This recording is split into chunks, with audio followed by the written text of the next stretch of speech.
merci à toutes et à tous d'être ici. Donc, à la fois en distanciel, puisqu'on a des personnes connectées sur Zoom, et en présentiel à la Cité Audacieuse.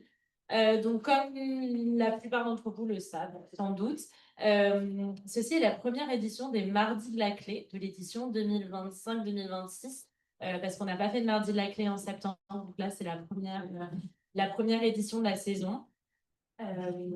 Les mardis de la clé, c'est un rendez-vous mensuel organisé par la clé, donc la coordination française pour le lobby européen des femmes. Et tous les mois, le premier mardi du mois, on traite un sujet d'actualité qui nous semble important sous cette forme-là, donc sous une forme de table ronde avec une intervenante, deux intervenantes, trois intervenantes. Et voilà, c'est vraiment un événement qu'on pense euh, sous forme voilà, vraiment conviviale, sous forme de débat, où à la fin, il y aura un espace aussi pour que vous puissiez poser vos questions ou que vous puissiez aussi exprimer votre opinion. Et qu'on puisse ressortir de cet événement enrichi de toutes ces conversations. Donc voilà, je vous remercie d'être là et je remercie avant qu'on commence aussi l'équipe qui est là. Vous en voyez, elle passe un petit peu, voilà, elle gère tout, que ce soit en ligne ou en présentiel. Donc merci à elle, car sans elle, on ne pourrait pas organiser tous ces événements tous les mois. Je laisse la parole à Adama. Ça va mieux? Super, allez. Merci bien, Marie. Et, oui, ça va beaucoup mieux. Bonjour à ceux et celles qui se sont aussi connectés en ligne. Et pour aborder le sujet du jour qui nous concerne aujourd'hui, qui est le corps des femmes, champ de bataille, génocide de l'État israélien en Palestine, violences spécifiques en Israël et en Palestine. Nous avons la chance et l'honneur d'accueillir avec nous et surtout une experte dans son domaine et surtout aussi experte sur ces questions et particulièrement aussi dans ces zones de conflit aujourd'hui. Donc, je vous présente Madame Céline Bardet. Vous êtes juriste et enquêtrice internationale. Vous œuvrez aujourd'hui dans la lutte contre l'usage des violences sexuelles liées au conflit. Vous avez tout d'abord exercé au tribunal pénal international pour l'ex-Yougoslavie à La Haye, puis au sein des Nations Unies, avant de vous décider en 2004 de vous consacrer aux questions de justice post-conflit et aux crimes de guerre sur le terrain. En 2007, vous êtes nommée directrice juridique et conseillère à l'adjoint principal du haut représentant en Bosnie-Herzégovine, où vous travaillez avec les victimes et les institutions locales sur les jugements des crimes de guerre qui ont eu lieu dans les Balkans vers les années 90. Vous soutenez également activement le travail de la justice, notamment dans le cadre du premier procès pour le crime de guerre. En 2011, vous publiez votre premier livre, Zone sensible, une femme contre les crimes de guerre, qui revient sur votre parcours et particulièrement vos années dans les Balkans. En juin 2014, lors du sommet mondial pour l'élimination des violences sexuelles dans les conflits armés à Londres, vous lancez une campagne de sensibilisation I'm not a weapon of war. Quelques mois plus tard, forte de cette résonance internationale et d'une envie d'aller encore plus loin, vous fondez We Are Not Weapon of War, une ONG internationale qui lutte contre les violences sexuelles liées au conflit. Avec votre équipe, vous parcourez le monde et travaillez à la prévention, la documentation et la sensibilisation au sujet des violences sexuelles liées au conflit et aux crises, au travers de l'action de plaidoyer, mais aussi par l'accompagnement de survivantes et le développement d'un outil backup pour signaler et documenter de façon sécurisée les violences sexuelles. Aujourd'hui, vos actions et l'expertise de We Are Not a Weapon of War qui se concentrent sur plusieurs pays et des situations de conflit, donc par exemple le Nigeria, l'Ukraine, aussi bien en Israël et la Palestine. D'ailleurs, nous avons la chance, vous avez publié vendredi dernier votre dernier livre sur le viol de guerre, dont le dernier chapitre est consacré sur la crise israélo-palestinienne.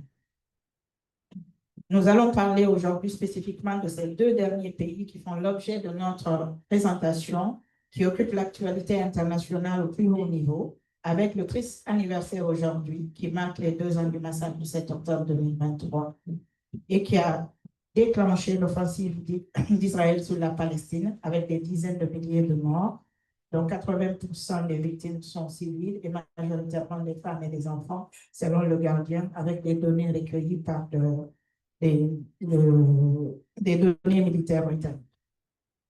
Nous sommes aujourd'hui 2 semaines, ce jour aussi marque 2 semaines après la reconnaissance officielle de l'État de Palestine par plusieurs pays, dont la France, et 2 ans après le début de la guerre à Gaza. La clé s'intéresse aux violences subies par les femmes dans les situations de conflit dans la région du Proche-Orient, et plus particulièrement à Gaza. Nous voulons comprendre et débattre avec vous, et surtout vous allez nous éclairer sur la définition et la contextualisation des violences sexo-spécifiques en temps de guerre, le caractère systématique et les stratégies, comment elles se manifestent, les différentes formes qu'elles peuvent prendre, mais également les conséquences pour les victimes. On abordera après d'autres sujets. Merci. Voilà, d'abord bonsoir à toutes et à tous, que vous soyez là ou derrière un ordinateur quelque part.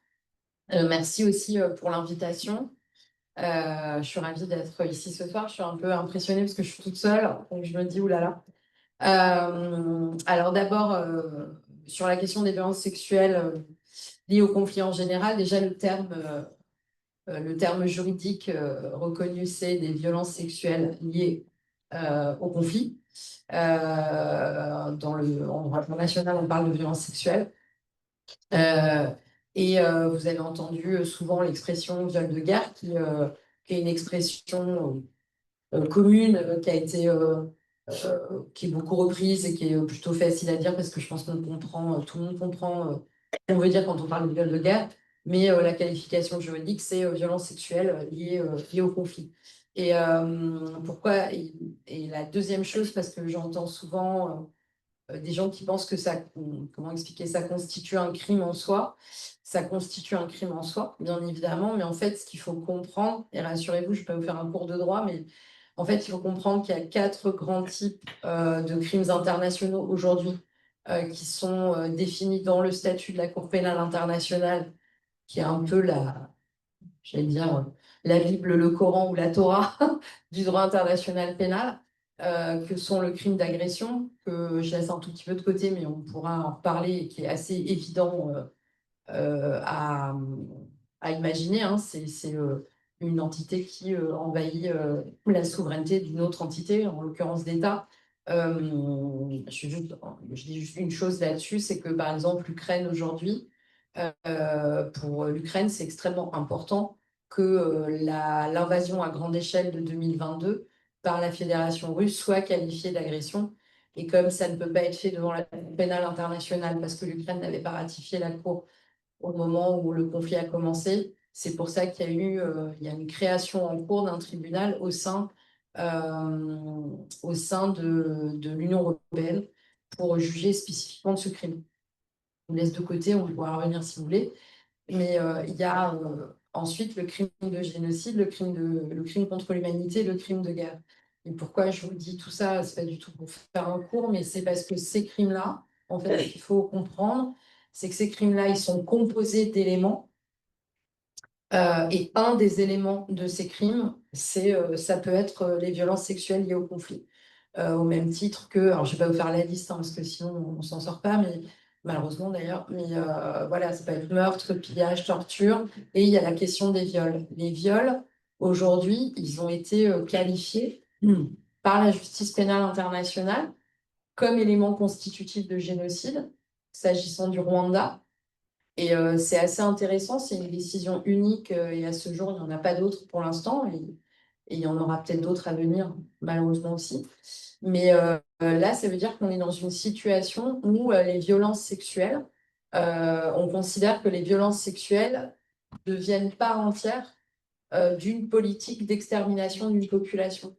Donc, qu'est-ce que ça a voulu dire pour le Rwanda? Ça veut dire que, en fait, il y a eu à peu près 1,5 million de femmes qui ont été violées. Alors, je reviendrai sur pour ceux qui me connaissent un peu. Voilà, je fais très attention aux chiffres que j'entends toute la journée.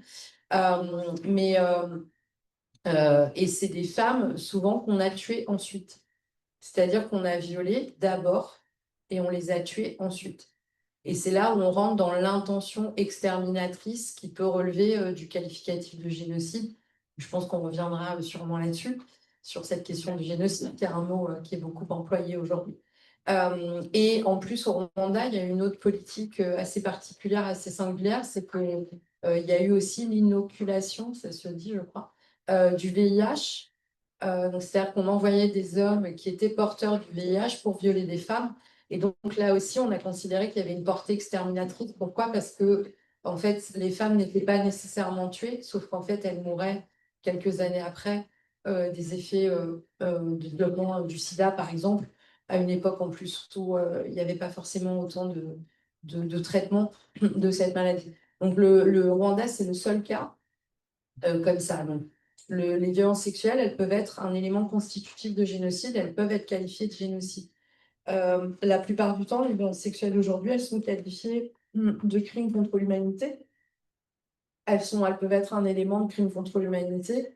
Et de rappeler, j'en profite pour le faire, et je pense que ça pourrait être aussi une discussion à avoir, le crime contre l'humanité, c'est très grave. Et je le dis juste parce que je trouve qu'on vit dans une société actuellement où on a l'impression que si on ne dit pas génocide, c'est pas très grave. Un crime contre l'humanité, c'est une attaque simultanée, généralisée, systématisée et planifiée à l'encontre d'une population civile. C'est notamment, puisque effectivement aujourd'hui, je ne sais même pas comment dire, on fête, on célèbre, pas on fête, mais on célèbre, bon, c'est les 2 ans de l'attaque du 7 octobre.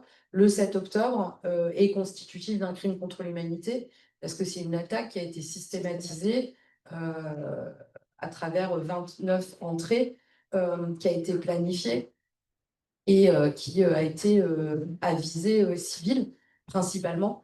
Donc voilà, là-dedans, dans le qualificatif de crime contre l'humanité, les violences sexuelles aussi peuvent être des éléments constitutifs, au même titre que des pillages, les meurtres, les tortures, voilà, plein d'autres éléments. Et le dernier, c'est le crime de guerre. Et le crime contre l'humanité, je finis mon petit cours de droit qui s'arrêtera là. Je vous rappelle aussi que le crime contre l'humanité, il peut avoir lieu en temps de paix comme en temps de guerre. Et ça, c'est extrêmement important parce qu'il y a eu tout un débat sur le 7 octobre, à savoir de se dire, et là aussi, après, on peut avoir des opinions, on peut avoir un débat plus macro, hein, mais de dire, voilà, le 7 octobre, à 6h01, il n'y avait pas de conflit, et à 6h23, il y a eu un crime contre l'humanité qui a été initié sur le territoire israélien, sud-israélien. Mais je dis ça parce qu'il y a eu des débats sur dire, ah, est-ce qu'on considère quand même qu'il y avait un conflit qui était là avant ou pas, etc. De toute façon, ça ne change rien sur la qualificative de crime contre l'humanité. Et pour finir, le crime de guerre, c'est, par contre, pour qu'il y ait un qualificatif de crime de guerre, il faut qu'il y ait un conflit en cours. Et là, il peut prendre plein de formes. Et le viol peut être qualifié aussi de crime de guerre. Donc, en gros, voilà, c'est mon petit cours juridique qui est un petit peu ennuyeux, mais qui est important à comprendre. Mais je le dis parce que je pense qu'il y a un vrai besoin de pédagogie, en fait, de comprendre de quoi on parle. Et que quand on utilise des mots, toute personne en tant que citoyen, et moi la première, j'ai des opinions comme tout le monde, on peut utiliser des mots, mais c'est quand même important de les comprendre. Et évidemment, quand on est juriste comme moi, ces mots-là, je pense qu'on les regarde un tout petit peu différemment. Parce qu'on les regarde par le prisme de leur qualification et de comment on les établit. Et les violences sexuelles dans les conflits, elles revêtent plusieurs formes. Donc il y a eu, effectivement, j'ai travaillé 12 ans sur la question des Balkans. J'ai travaillé au tribunal pénal international pour l'ex-Yougoslavie. J'ai travaillé ensuite sur le terrain. J'ai traqué des criminels de guerre pendant plusieurs années, jusqu'à l'arrestation de Ratko Mladic et Radovan Karadzic. Et j'ai conduit en fait le premier procès en Bosnie pour crime de guerre, enfin viol qualifié de crime de guerre. Et il n'y en avait jamais eu avant, et c'était en 2009, donc je ne sais jamais compter, mais 95-2009, ça 14 ans après la fin du conflit. Donc ça vous dit, ça, non, je ne sais pas compter, donc compter pour je suis nulle en calcul, à chaque fois je me plante. Mais c'est pour dire aussi, et je reviendrai là-dessus, pourquoi la question des violences sexuelles dans les conflits, c'est une question souvent qu'on n'aborde pas, qui est compliquée à prouver, sur laquelle il y a le plus grand niveau d'impunité aujourd'hui en droit international, mais j'ai envie de dire au niveau national aussi, on le voit bien. Et je pense qu'il faut qu'on s'interroge de se dire pourquoi c'est aussi compliqué. Pourquoi c'est aussi compliqué. Voilà, qu'est-ce que ça génère le crime de violence sexuelle. Et pardon, et du coup, je m'arrête là-dessus sur ta question. C'était dire aussi les violences sexuelles dans les conflits. Donc, qu'est-ce que c'est? Évidemment, on parle de viol. Donc, le viol, tout le monde comprend ce que c'est. Alors, le viol, il est entendu au sens, d'ailleurs, de la même définition qu'on a en France actuellement, c'est-à-dire acte de pénétration. Je vous rappelle que, enfin, je rappelle, parce que des fois, je me dis, c'est évident, mais en fait, je me rends compte que ça n'est pas. Les viols commis en temps de guerre sont des viols commis avec extrême violence. Euh, enfin, tout viol est une extrême violence, hein, mais je veux dire, dans ces conflits-là, ils sont commis avec extrême violence, ça veut dire qu'ils sont commis aussi avec des objets. Euh, je pense que, je sais pas, mais Denis Mukwege, chirurgien congolais, est devenu très connu, notamment depuis qu'il a eu le prix Nobel de la paix. Il l'explique très bien s'agissant de la République démocratique du Congo. Ça veut dire qu'on introduit des objets dans les vagins des femmes, etc. Mais les violences sexuelles, donc tout ce qui est viol, est un acte de pénétration sous quelque forme qu'il soit, et avec que ce soit humain ou par objet. Et ensuite, par contre, ce qu'on oublie souvent beaucoup, c'est que la qualification de violence sexuelle en temps de conflit, elle revêt plein d'autres choses. Donc, c'est par exemple l'esclavage sexuel, c'est par exemple les mariages forcés, c'est par exemple la stérilisation forcée. Et je pense notamment à la situation des Ouïghours. C'est évidemment les grossesses forcées qui sont une évidence de conséquences, mais qui sont importants. Et c'est évidemment toute autre forme de violence à caractère qu'on va pouvoir justement déterminer à caractère sexuel et sexiste. Et la dernière chose, dont je rappelle, et tu m'as fait penser, c'est de rappeler que les violences sexuelles touchent, et je sais qu'aujourd'hui on parle de ça particulièrement, les femmes et les filles, mais elles touchent aussi les hommes et les garçons, et bien plus qu'on ne le croit.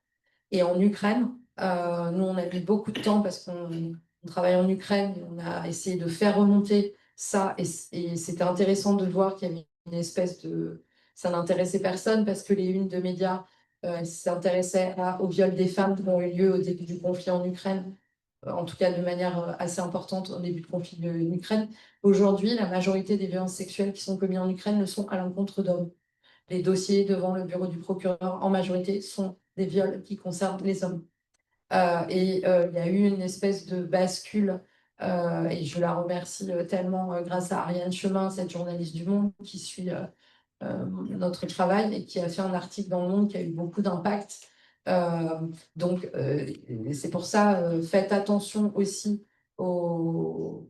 Enfin, justement, la question des chiffres, c'est une grosse question pour moi, mais il faut faire attention aussi à ne pas totalement assimiler la question des violences sexuelles à la question des femmes et des filles. Après, il y a la question des violences faites aux femmes et aux filles, et là, pour moi, c'est un sujet, je pense ici, énorme. Et là, on est à fond les ballons pour en parler. Mais c'est un tout petit peu, voilà, le viol en temps de guerre, il concerne beaucoup les hommes et beaucoup plus que ce qu'on pense. Merci beaucoup, Céline, pour ces éclairages et surtout de replacer les termes et leur sens juridique. C'est très important justement parce qu'on manie des mots à longueur de journée et tout, savoir de quoi parle-t-on. Et il est intéressant aussi de démontrer et de classifier. J'ai trouvé par rapport aux crimes contre l'humanité, le fait de comprendre que ce sont des crimes qui peuvent être perpétrés même en temps de paix, comme tu viens de le souligner. On voit ça, c'est utilisé dans beaucoup de pays, de groupuscules, ou bien il y a des groupes qui prennent le pouvoir dans des territoires donnés. Euh, du coup, c'est là aussi, ces crimes-là, on parle de violences sexuelles, surtout les femmes en sont les premières victimes, je suis tout à fait d'accord, mais aussi les hommes, bien que c'est assez peu connu, et ce sont des tendances qui évoluent malheureusement, et il est utile de le démontrer. Par rapport aux femmes, surtout les violences sexuelles, il y a l'atteinte à la santé sexuelle et reproductive, mais on a parlé de viol en tant que crime, pardon, viol comme arme de guerre. L'objectif est la destruction même de l'appareil génital féminin. Donc, on tend aussi vers un autre terme juridique qui va aussi s'apparenter au génocide et autres.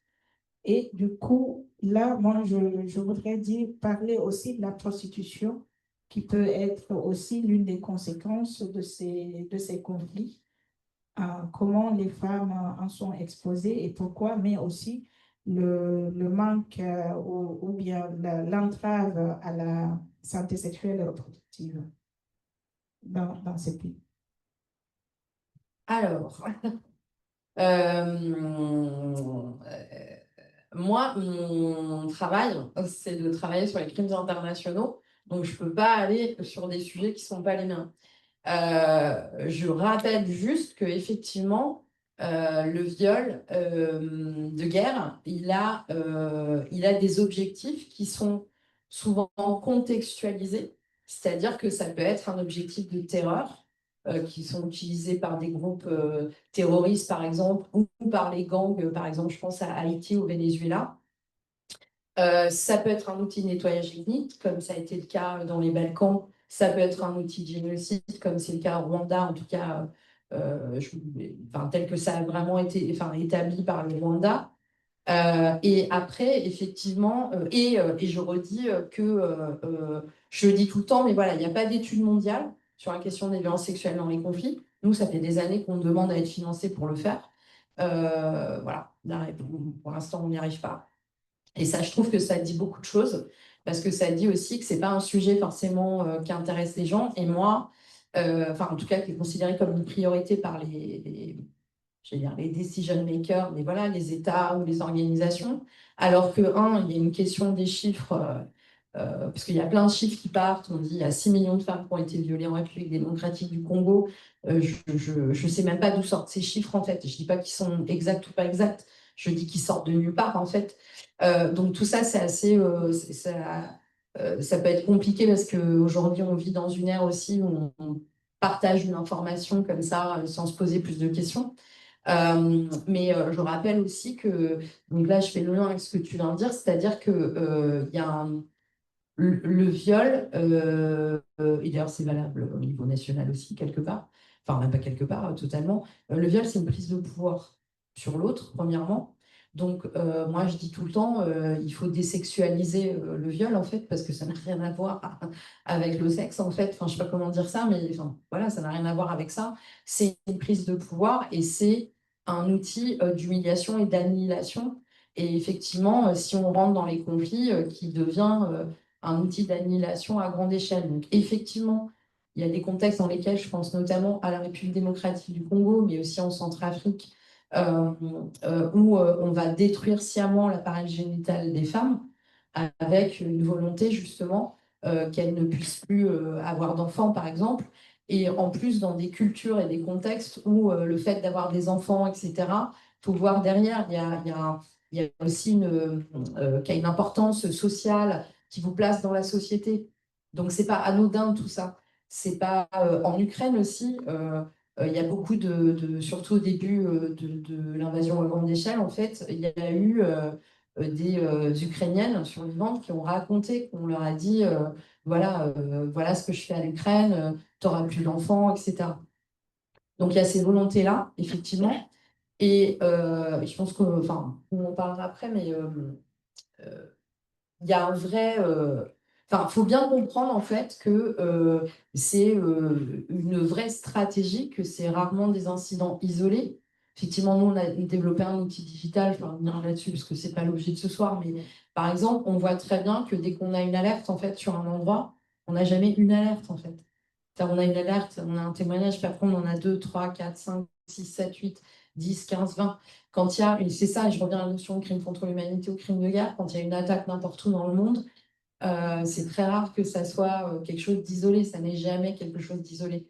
Comme là, ce soir, on parle du 7 octobre, et je peux parler aussi de Gaza, mais le 7 octobre, par exemple, on sait qu'il y a une systématisation, on sait qu'il y a eu des violences sexuelles qui ont été niées quand même pendant plusieurs mois, donc ça a quand même posé un problème, ça, de mon point de vue.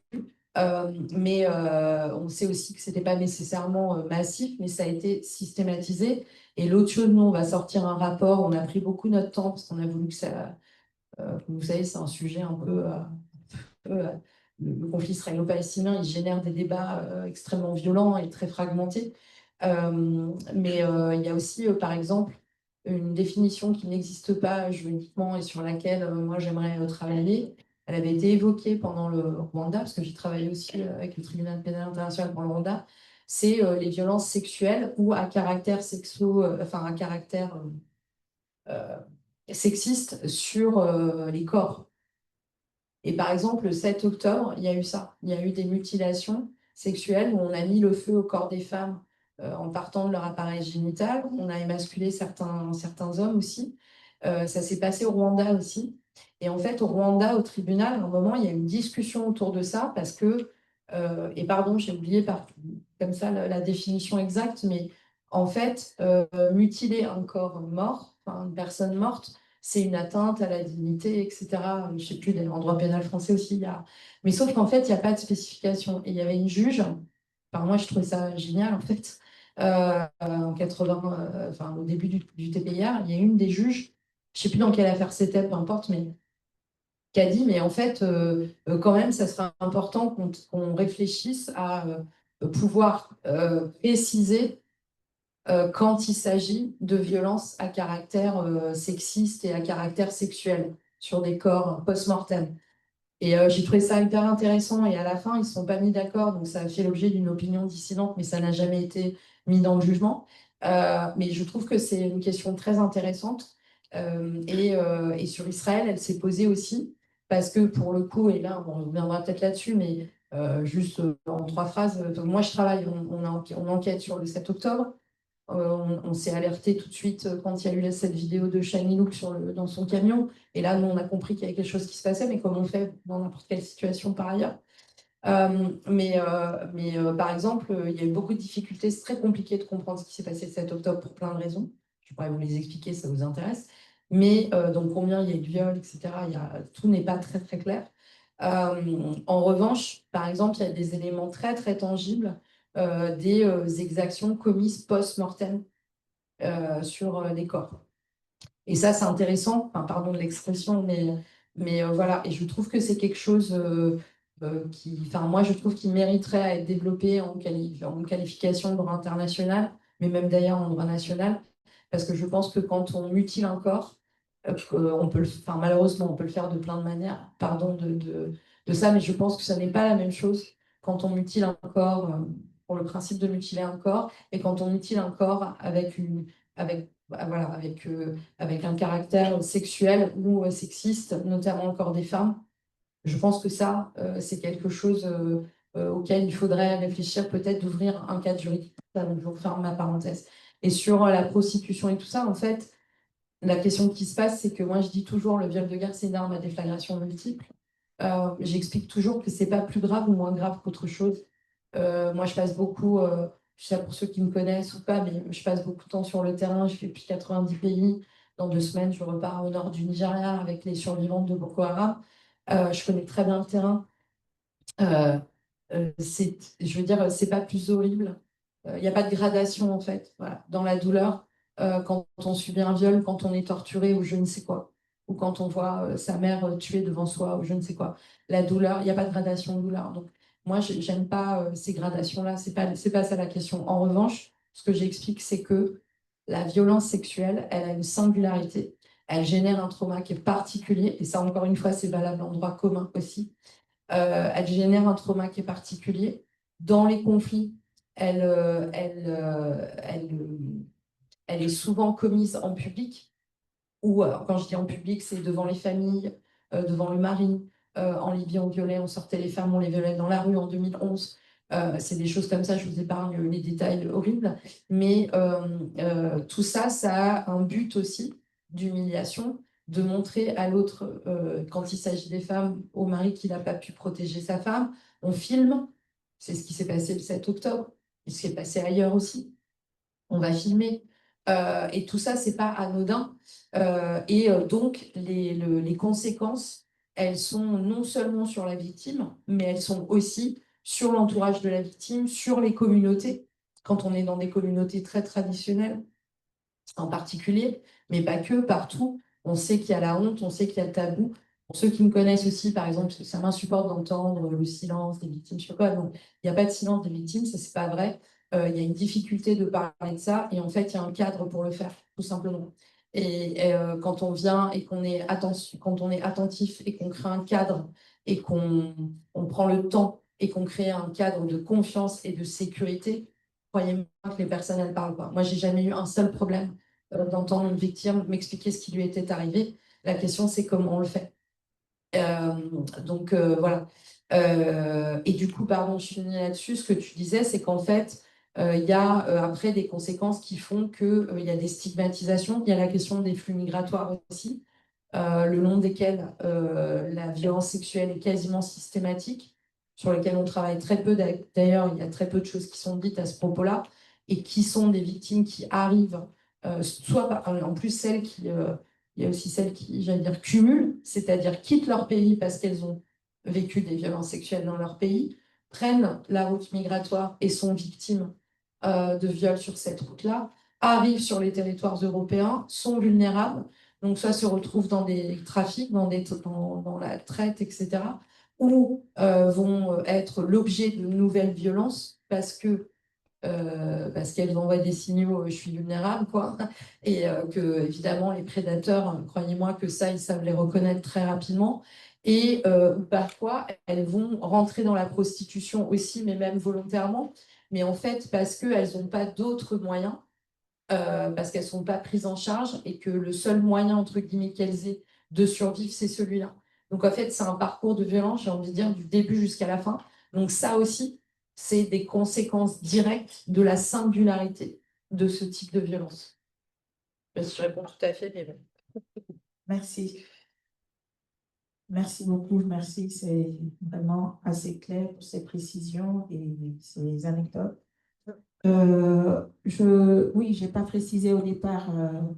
On va prendre les questions à la fin, si vous voulez bien. Comme ça permet de dérouler la présentation et on aura largement une demi-heure, trois quarts d'heure pour pouvoir discuter de ces questions. On va passer sur la deuxième question qui est le focus justement sur ce conflit israélo-palestinien. Et là, nous allons passer un documentaire, un court-métrage, la bande-annonce. D'accord. Bah, Marie, tu peux nous la présenter peut-être, s'il te plaît. Merci. Et comme ça nous permet de faire le lien avec le conflit. Attends, je sais techniquement si ça fonctionne. Hop. J'aimerais que vous voyiez la bande-annonce avant que je vous présente le documentaire, mais si... Alors...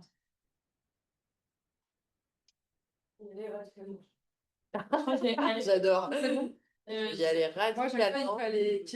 N'hésite pas. Ben, peut-être que pour éviter je vais d'abord présenter et puis vous verrez après.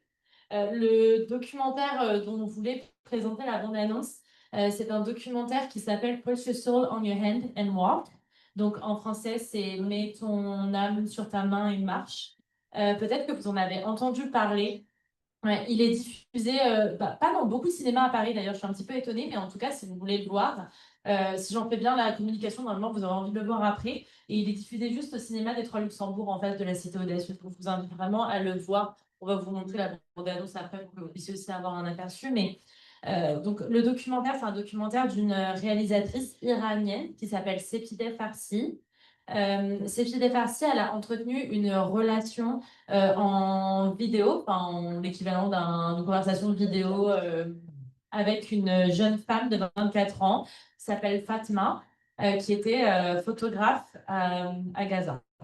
Donc, pendant un an, elles ont échangé et donc Fatma savait que ça allait faire l'objet d'un documentaire. Et donc, Sepideh Farsi, elle prenait en vidéo leurs échanges, elle a documenté l'ensemble de ces échanges et elle l'a monté pour que ça devienne un documentaire. Et ce qui s'est passé par la suite, c'est que donc, ce documentaire a été sélectionné pour le Festival de Cannes dans une catégorie assez précise qui s'appelle Acide, je crois. C'est ça, Acide. Et donc, elle l'a donc annoncé à Fatma et elle a invité Fatma à venir à Cannes en fait, pour voir et faire la promotion de ce film, ce qu'elle a accepté malgré le fait qu'elle savait toutes les deux que c'était très difficile de quitter Gaza. Et par ailleurs, que Fatma n'était pas. Enfin, au début, je pense. En tout cas, ce qu'on comprend, c'est qu'elle ne voulait pas quitter sa maison et sa famille. Et quelques heures après avoir eu cette conversation, où donc Sapid El Farsi annonçait à Fatma que le film était sélectionné pour le Festival de Cannes, Fatma a été tuée dans une attaque. Elle a été tuée avec toute sa famille, son père, ses frères, dont le plus jeune avait 10 ans et dont lui, il était enceinte de 5 mois. Sa mère a survécu. Et il y a une ONG qui s'appelle Forensic Architecture qui a fait une enquête approfondie sur cette attaque, sur d'autres attaques aussi et sur d'autres morts, notamment de journalistes. Mais bon, notamment de celle-ci, qui a conclu que c'était effectivement un assassinat ciblé. Je ne sais plus si j'ai mentionné, mais Fatma était photographe. Oui. Voilà, pardon, c'est un élément important. Et donc, c'est 2 missiles qui ont été lâchés par un drone et qui ont traversé les 3 premiers étages de l'immeuble et qui ont explosé au 2e, là où vivaient Fatma et sa famille. C'est intéressant parce que du coup, j'ai lu, moi, le rapport de cette ONG. Ils expliquent vraiment comment le drone, en fait, a explosé juste au deuxième étage, et il me semble un petit peu au 3e, et qu'en fait, quand on regarde les photos satellites, en fait, on ne voit pas forcément qu'il y a une explosion à cet endroit-là, mais que ça a explosé pile, en fait, là où il y avait cette famille et où il y avait Fatma.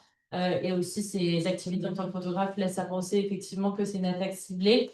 Donc, ce documentaire, c'est devenu, en réalité, plus qu'un témoignage, c'est devenu une trace, une mémoire, une fenêtre ouverte sur le quotidien Gaza. Euh, et juste, je tenais aussi à rappeler, c'est un petit peu aussi en écho avec ce que tu disais, Céline, que Rimel Salem, qui est donc la rapporteure spéciale sur les violences contre les femmes et les filles à l'ONU, elle parle de fémigénocide. Selon les estimations, les femmes et les filles représentent 67% des personnes palestiniennes tuées en date du 9 juillet 2025. Alors, elle, les chiffres qu'elle donne, c'est 67% des 57 680 personnes palestiniennes tuées en date du 9 juillet 2025. Seraient des femmes. Oui, Ah. les femmes et les filles. D'accord, ok. Voilà. Et aussi, on a contacté du coup nous, Sapid El Farsi, pour participer à cet événement. Elle nous a répondu que malheureusement, elle n'était pas disponible puisqu'elle fait la promotion du film à New York. Mais elle nous a toutefois souhaité de riches échanges sur ce sujet, qu'elle a qualifié de hautement important. Donc sur ces mots, je voulais vous laisser sur la bande-annonce, encore une fois, vous encourager à voir le documentaire. Et c'est la petite introduction aux échanges ensuite entre Céline et Adama sur le sujet. How are you?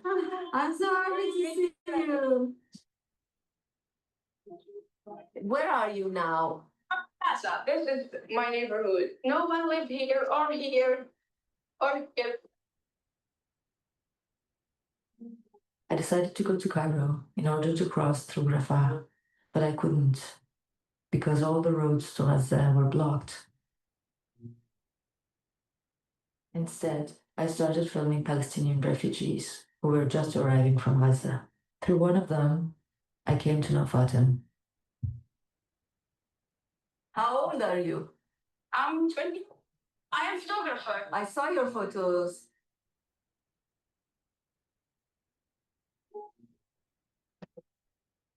Here you can die bombing or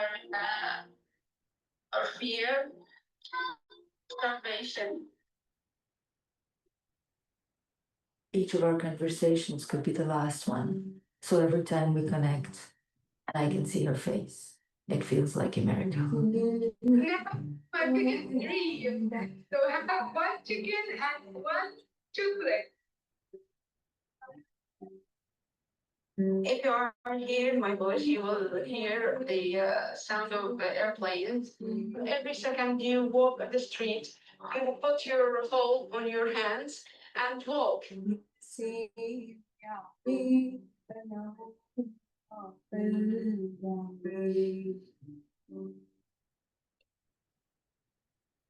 Merci bien pour cette bande-annonce.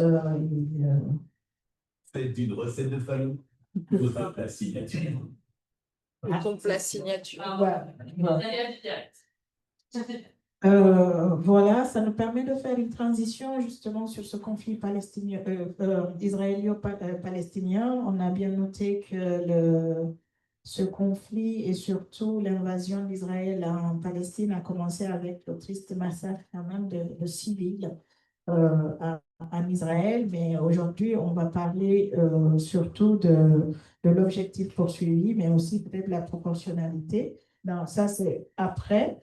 Mais au niveau des violences sexuelles, vu qu'avec ton dernier livre qui vient de sortir, justement le dernier chapitre qui est consacré à ce conflit, est-ce que tu pourrais nous partager euh, comment les sentiments, quels sont comme c'est documenté, c'est travaillé dessus, c'est quoi, quelles sont les perspectives ou qu'est-ce que vous pouvez nous en dire ou qu'est-ce qui peut être comment, de nouveau, peut-être il y a des choses qui sont nouvelles par rapport au conflit avant ou c'est toujours les mêmes processus qui s'opèrent. Et on a vu tout à l'heure avec cette description en introduction sur le côté systématique et la manifestation et les formes de violence. Qu'est-ce que vous pourriez nous partager sur ce conflit? Merci. D'abord, je veux dire, moi, j'ai vu le documentaire et effectivement, il faut vraiment le voir parce que, en plus, enfin, il est plein aussi enfin, paradoxalement, il est plein je sais pas, d'énergie, de vie, de plein de choses qui est quand même assez extraordinaire. Donc voilà, c'est un documentaire qui est très très fort. Sur la question du 7 octobre, moi j'étais venue en parler ici, je crois, je ne sais plus quand d'ailleurs. D'abord, enfin, prenons les choses une par une, c'est-à-dire que nous, on a réagi sur la question du 7 octobre, comme je vous l'ai dit tout à l'heure, parce qu'il y a eu cette vidéo qui a circulé dès le 7 d'ailleurs, de Shani Louk, dont j'étais avec les parents hier, par ailleurs, qui est une jeune fille qui a été, enfin qu'on a compris après, qui a été tuée sur le territoire israélien, mais qui a été à moitié nue, mise sur l'arrière d'un camion, ligotée un peu comme un rôti, quoi. Et tout le monde lui crachait dessus dans les rues de Gaza, etc. Et nous, on a réagi à ça. Pourquoi? Parce que pour nous, c'est des indicateurs, ça, de quelque chose qui se passe, qui peut potentiellement amener à un traitement, à des formes de violence sexuelle. Donc maintenant, donc c'est pour ça on a réagi, on s'est exprimé publiquement sur le 7 octobre. Et ensuite, on a décidé d'aller, parce qu'on a été contacté par les associations israéliennes, aussi féministes, et donc on a décidé d'aller documenter ce qui s'était passé, de comprendre ce qui s'était passé. C'est pour ça que j'ai dit tout à l'heure, je ne vais pas m'étendre là-dessus, parce qu'il y a deux choses. Et ça, je vous parle de ça 8, 9, 10 octobre. Ensuite, il y a eu effectivement la réponse à Gaza, et ça, on peut en parler après de la situation à Gaza. Mais je fais les choses une par une et je le redis parce que moi, je vous le dis, et pour ceux qui me connaissent un peu, j'ai très mal vécu ça. Je trouve qu'il y a eu un problème au sein des organisations féministes entre les femmes. Nous, on a été très attaqués parce qu'on a documenté le 7 octobre, je n'ai pas compris pourquoi. Moi, je ne suis pas juive, j'ai travaillé en Israël et en Palestine d'ailleurs, beaucoup à Ramallah, etc., depuis des années, mais nous, on a juste fait notre travail comme on le fait partout. Comme vous le savez, voilà, c'est un débat qui est très polarisé, qui est très fragmenté. Et en plus de ça, s'ajoute, et on va sortir un rapport avant la fin de l'année, s'ajoute en fait le fait que l'attaque du 7 octobre, elle a été massive en termes enfin, voilà, de chiffres. Ça, comme les gens aiment bien faire ça aujourd'hui, mais bon, ça équivaudrait à, je ne sais pas, 10 000 personnes, enfin, à peu près à 10 000 personnes en France qui seraient massacrées en quelques heures. Donc, il y a eu un problème, enfin, je ne vais pas rentrer là-dedans, mais là, il y a eu un problème avec l'armée israélienne qui n'était pas là, etc. Et il y a eu un problème aussi ensuite dans la gestion de la collecte des preuves, ce qui est assez étonnant pour un pays comme Israël. Parce que bon, moi, quand je fais face à ça au Sud-Soudan ou au Congo, je peux à peu près comprendre un pays comme Israël qui est quand même développé, qui a une expertise de police et de justice. C'est un peu étonnant. Donc, mais je pense que c'est dû à l'ampleur de ce qui s'est passé, au trauma de ce qui s'est passé, aux différents endroits.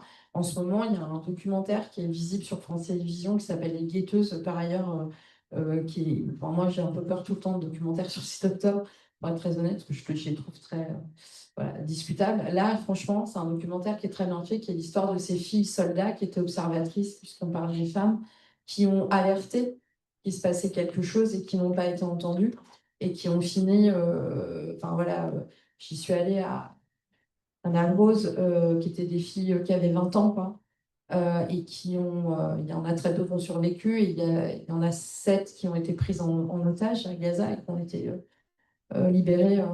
Là, on fait partie des dernières filles libérées, dont Naama Levy, où on a beaucoup, il y a eu beaucoup de. C'est pour ça que je dis aussi, méfions-nous un peu de tout.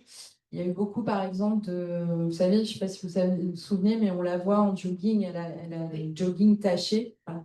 Et il y a eu tout de suite des trucs de dire, ah là là, elle a été violée, c'était signe de viol. Bon, pas forcément. Voilà, Naama Levy, elle n'a pas parlé. Moi, si vous me demandez, je pense qu'il n'y a pas eu de violence sexuelle à Anna Rose, mais j'en sais rien. Mais voilà, donc c'est pour ça que je redis aussi, faites attention. Il faut faire attention à ce qu'on voit, comment on l'interprète et tout ça. Mais pourquoi je parle de tout ça? Parce que, en fait, c'est très compliqué de savoir dans quelle ampleur il y a eu des violences sexuelles le 7 octobre. À la fin, la représentante spéciale, Pramila Patel, est venue sur place avec une équipe. Il y a eu ce rapport qui est sorti en mars 2024 qui a changé un peu les choses, puisque elle a établi qu'il y avait des éléments qui étaient suffisamment voilà, importants, significatifs pour dire qu'il y avait eu des violences sexuelles, notamment sur la route 232. Et la route 232, c'est la fameuse route du festival Nova. Et il faut savoir aussi que quand il y a eu l'attaque, en fait, aussi bizarre que ça puisse paraître, les attaquants, donc les groupes armés du Hamas, mais pas que, hein, mais les groupes djihadistes, après il y a eu des civils, enfin, c'est très compliqué aussi l'attaque du 7 octobre, mais ils ne savaient pas qu'il y avait le festival de Nova. Donc ils sont arrivés, on a tous vu les images avec les parapentes, au milieu du festival, bref. Il y a eu des viols sur cette route-là. Il y a eu, comme j'ai dit, des mutilations, et ça, par contre, c'est très bien documenté. Le problème qu'il y a eu, c'est que les corps ont été, j'allais dire, ramassés un peu n'importe comment, qu'il n'y a pas eu un travail de police scientifique, qu'il y a un enjeu culturel aussi, comme vous, enfin, je ne sais pas si vous le savez, mais moi j'ai appris plein de trucs, hein, parce que je suis pas, comme je vous dis, je suis pas juive, mais voilà, quoi. Mais il y a un enjeu aussi de rapport à la dignité du corps et au fait d'enterrer les corps très vite. Donc, pourquoi je vous raconte tout ça? Parce que tout ça, il n'y a pas de survivants aujourd'hui qui ont parlé. Donc, est-ce qu'il y en a ou pas? On ne sait pas.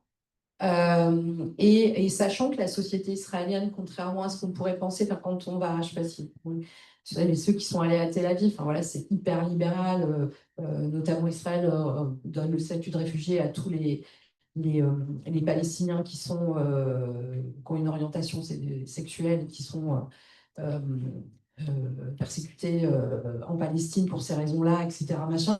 C'est très libéral, c'est très ouvert, c'est très truc. En même temps, en fait, c'est une société très traditionnelle sur la question de la sexualité. Il y a beaucoup de violences sexuelles aussi au niveau national en Israël, et c'est un sujet qui n'est pas du tout abordé, qui est très tabou, etc. Et tout ça pour vous dire, je vous raconte un peu tout ça, mais pour vous dire quoi? Pour vous dire que, et en plus, voilà, les gens qui ont été envoyés sur place pour, je sais pas comment dire, constater ce qui se passait, ça n'est pas la police, mais c'est cette fameuse, je ne sais même pas ce qu'ils ont comme statut d'ONG, Zaka, dont vous avez peut-être entendu parler, qui sont ces secouristes qui en fait sont devenus très connus en Israël parce que c'est eux qui interviennent quand il y a des bombes qui explosent et qui ramassent les morceaux de corps. Encore une fois, c'est très important dans la culture juive et la religion juive de voilà, cette dignité du corps. Donc, ils sont devenus très, pardon de l'expression, mais très bons là-dedans. Parce que c'est une organisation aussi qui est très religieuse. Donc, ça pose quand même question qui ne sont pas de police scientifique, qui peuvent être de la meilleure intention qu'on veut, mais voilà, et qui, en fait, ont commencé par couvrir le corps des femmes, etc. Parce que pour eux, leur préoccupation, c'était ça. Donc, pour vous dire, moi, je vous parle en tant qu'enquêtrice, en termes de traces, de chaîne de traçabilité, si on veut parler jargon, bah là, on est au niveau 0, quoi. Donc, on n'a rien. Donc, c'est très compliqué. Maintenant, la question que j'ai posée a toujours été, sur ça, c'est voilà, est-ce que parce qu'on n'a rien, il n'y a rien? C'est quand même une question qu'il faut se poser tout le temps. Et l'autre question que je me suis posée, parce que j'ai été mon ONG et moi-même, pour la première fois de ma vie, on a été victime d'énormément d'attaques que je n'ai pas comprises. Est-ce que on écoute tout le monde de la même manière? Parce que la question pour moi en tant qu'enquêtrice, c'est pas celle de savoir tout de suite, sur ta question, qu'est-ce qui s'est passé? Parce que parfois ça prend du temps, enquêter ça prend du temps, documenter ça prend du temps. Par contre, c'est d'être à l'écoute de ce qu'on est en train de dire. Et comme dans tous les conflits aussi, on est dans et surtout des conflits de ce type-là, on est dans des espèces de machines, bien sûr, de propagande, de communication. Il y a un moment, cette fameuse ONG Zaka a reconnu qu'elle avait raconté n'importe quoi. Je ne sais pas si vous vous souvenez, des bébés dans le four ou des bébés, je ne sais plus ce qui avait été raconté, qui est n'importe quoi, parce que le 7 octobre, il n'y a qu'un seul bébé qui a été tué. Voilà, donc il suffit de regarder des chiffres et de comprendre que ça n'a aucun sens. Mais voilà, mais ça, c'est la résultante aussi de trauma. En Ukraine, on oublie qu'il y a beaucoup de choses qui ont été racontées qui étaient n'importe quoi. Moi, j'avais la procureure ukrainienne qui nous appelait pour nous parler de viol qui était n'importe quoi. Et ça arrive souvent. Pourquoi? Parce qu'il y a des raisons de communication déjà. Et puis aussi parce qu'il y a le trauma, purement et simplement. Et que le trauma fait que vous pouvez aussi être intimement persuadé que vous avez vécu quelque chose ou vu quelque chose. Ou, voilà. Donc ça, c'est des choses qu'il faut comprendre, qui sont un peu trop complexes à expliquer en 2 mots ici, mais il y a ça. Et donc, ce qui fait que aujourd'hui, ce qu'on peut dire, c'est que oui, il y a eu des violences sexuelles le 7 octobre, que moi, je pense qu'elles n'ont pas été, comme on entend, enfin, massives, etc. Préorganiser l'attaque du 7 octobre a été, pour moi, est constitutive d'un crime contre l'humanité. Elle a été organisée, etc. Mais je pense je pense qu'il y a eu des violences aussi dans l'hystérie de la violence du 7 octobre. Je vous dis aussi, moi, je me suis rendue sur les lieux quelques semaines après. Je peux vous dire que le degré de violence de ce que j'ai vu était quand même très impressionnant. Et c'est assez impressionnant de voir d'ailleurs comment ils sont arrivés à faire ça en très peu de temps. Tout a été brûlé, etc. Enfin, c'est vraiment. Moi, encore une fois, je fais beaucoup de terrain, donc malheureusement, je vois beaucoup de choses. Franchement, c'était très impressionnant. Donc, il y a eu un degré de violence hyper fort, je pense, vraiment d'hystérie générale, quoi. Et donc, il y a eu des violences sexuelles. Mais par exemple, quand j'entends sur les 1200, pardon, j'ai oublié le chiffre total, parce qu'il y a même des gens, même encore aujourd'hui, enfin, encore, aujourd'hui c'est à peu près fixé, mais il y a des gens pendant des mois et des mois, on ne savait pas s'ils étaient otages, s'ils étaient morts, c'était compliqué, quoi. Mais il y a à peu près 320 femmes, en fait, qui ont été tuées le 7 octobre, ce qui montre que il n'y avait pas forcément une volonté de s'en prendre aux femmes en particulier, au sens, tu vois, je pense pas, c'est pour ça que je te demandais tout à l'heure. Mais voilà, je pense que la particulier, c'était qu'on voulait s'en prendre plus de juifs le plus possible, le plus vite possible, notamment parce qu'eux, ils savaient très bien que quand ils allaient rentrer, ils en avaient. Moi, j'ai vu toutes les vidéos, hein, j'ai tout vu, ce qui est très, très violent. Mais on voit aussi quand les forces armées du Hamas arrivent, c'est-à-dire qu'elles vont très vite. Pourquoi elles vont très vite? Parce qu'elles savent très bien qu'elles sont sur territoire israélien et qu'elles se disent, bon, l'armée israélienne, elle va se radiner dans 15 minutes. Sauf que qu'est-ce qui se passe? L'armée israélienne n'arrive pas. Et c'est ça la grosse question aujourd'hui que posent les Israéliens à leur pays. Voilà. Donc, il y a des viols, notamment sur la route 232. Il y en a d'autres. Je pense qu'il y a une question de temps aussi. On est aussi voilà, dans une guerre absolument terrible et on est aussi dans une société israélienne qui est quand même aujourd'hui très déchirée, très radicalisée aussi, il faut quand même le dire. C'est-à-dire qu'on voit qu'il y a un basculement quand même très, très déshumanisant vis-à-vis de Gaza. Et encore une fois, je dis ça, c'est pas du tout un jugement ou quoi que ce soit. Il faut qu'on arrive à pouvoir parler de ça sans que tout le monde s'excite, je vous le dis, parce que c'est insupportable. Moi, je fais mon métier depuis 25 ans. Je pense que voilà, je le fais correctement. J'ai vécu des. Enfin, là, ça va beaucoup mieux, hein. J'ai vécu des choses, mais qu'on m'a dites qui étaient lunaires. Et je me dis, c'est incroyable que ce conflit-là génère autant de choses. J'aimerais entendre les mêmes choses sur le Soudan, sur le Congo. Je serais trop contente. Quitte même à y aller, quoi. Donc voilà, donc pensez à ça aussi. Je comprends ce qui génère et je comprends aussi la situation de Gaza. Et juste sur... alors après, il y a la Cisjordanie. Donc pour vous expliquer, on travaille aussi sur les violences qui sont commises par les colons en Cisjordanie, et notamment à l'encontre des femmes. Il y a la question des prisons israéliennes. Et là, autant vous dire, c'est très compliqué. Je dis ça parce que je suis sûre qu'ils nous écoutent, le monde ça. Non, mais moi, pour l'instant, j'ai des bonnes relations avec les institutions israéliennes au sens où ils nous laissent travailler. Vous savez que voilà, ils sont très. Ils ont foutu Human Rights Watch dehors, ils ont foutu tout le monde dehors. Nous, ils ne nous mettent pas dehors. Donc, je sais de cultiver ça au sens pour qu'on puisse continuer à faire notre travail. Mais les prisons israéliennes, il y a des violences sexuelles, il y a comme acte de torture, il y a une augmentation de ces violences sexuelles aujourd'hui qui est clairement établie. Et en plus, ce qui est fou, enfin, moi, je sais pas, mais ça a été discuté au Parlement israélien à un moment. Il y a eu parce qu'il y a eu la fameuse prison bon, ça s'appelle de Sejan, et où il y a des viols qui ont été commis, et qui ont été commis, je vous passerai les détails, une telle violence que là, le médecin même de la prison a dit c'est pas possible en fait. Voilà. Et donc, les officiers militaires ont été arrêtés, et ça a créé un vrai truc en Israël, parce qu'il y avait l'extrême droite israélienne qui considérait que c'était OK, quoi. Donc voilà où on en est. Et c'est là, je pense, on en est quand on est dans une situation de déshumanisation totale, de trauma total et de violence absolue. Et je finis là-dessus, parce qu'après on peut parler de Gaza, je ne sais plus qu'est-ce qu'on fait par rapport à Gaza, la situation à Gaza. Mais par exemple, il y a eu très rapidement, je ne sais plus quand, en novembre, un truc suite à une interview dans La Déferlante et tout ça. J'ai trouvé ça intéressant, l'espèce d'attaque que j'ai eue, parce que Denis Mukwege et moi-même, avons dit la même chose. Ce qui est très intéressant, c'est que moi, j'ai été pulvérisée façon puzzle, et pas lui. Donc voilà. Mais en fait, en plus, il y a eu un problème sur l'interview qui a été corrigé par La Déferlante après, qui était leur erreur. Bon, bref, passons. Mais ce que je veux dire, par contre, ce qui est intéressant, c'est comme je vous parlais tout au début de la question de comment les violences sexuelles sont utilisées, qu'aujourd'hui, elles sont utilisées dans tous les conflits contemporains, même si le viol de guerre, il existe depuis Mathusalem. En fait, enfin, je veux dire, depuis très longtemps. C'était un enjeu de butin, c'était un enjeu aussi de négociation diplomatique. On allait prendre les femmes comme des trophées, après on les épousait pour récupérer les territoires, etc.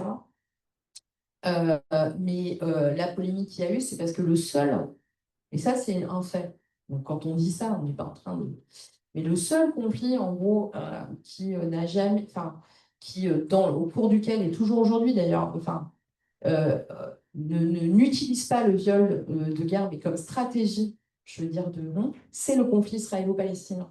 Et qui a toujours été pris un peu, pas comme une sorte d'exemple, mais et ça, c'est-à-dire, c'est pas dire qu'il n'y a pas des viols.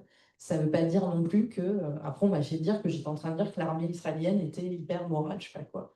Enfin, c'est lunaire, ce qu'on m'a fait dire, à ce que les gens ont pensé. Mais ça, c'est une situation qui est vraie. Et justement, le 7 octobre, c'est une question parce qu'on a un peu du mal à... Mais l'attaque, elle est tellement singulière aussi en soi que bon, mais il y a eu des questions qui se sont posées sur de se dire, mais pourquoi en fait il y a eu des violences sexuelles, sur quel modèle, donc on a parlé aussi des drapeaux de Daesh qu'on a pu voir, etc. Il y a plein de blabla qui sont dit, c'est très difficile à établir, mais voilà. Et ça, c'est vrai. Et pourquoi? Parce qu'il y a une chose, et ça c'est intéressant, et c'est, je pense, toute l'espèce de mon point de vue, de la difficulté du non-sens de l'armée israélienne, par exemple, c'est que c'est une armée qui est capable de torturer de façon assez incroyable, enfin, pardon l'expression, mais dans les prisons, et on le sait, et c'est documenté, et d'être très violente, et d'être aussi, justement, tu parles de documentaire, et ça aussi, ça. Il y a un documentaire aussi, je ne sais pas si vous avez vu, qui s'appelle Un médecin pour la paix,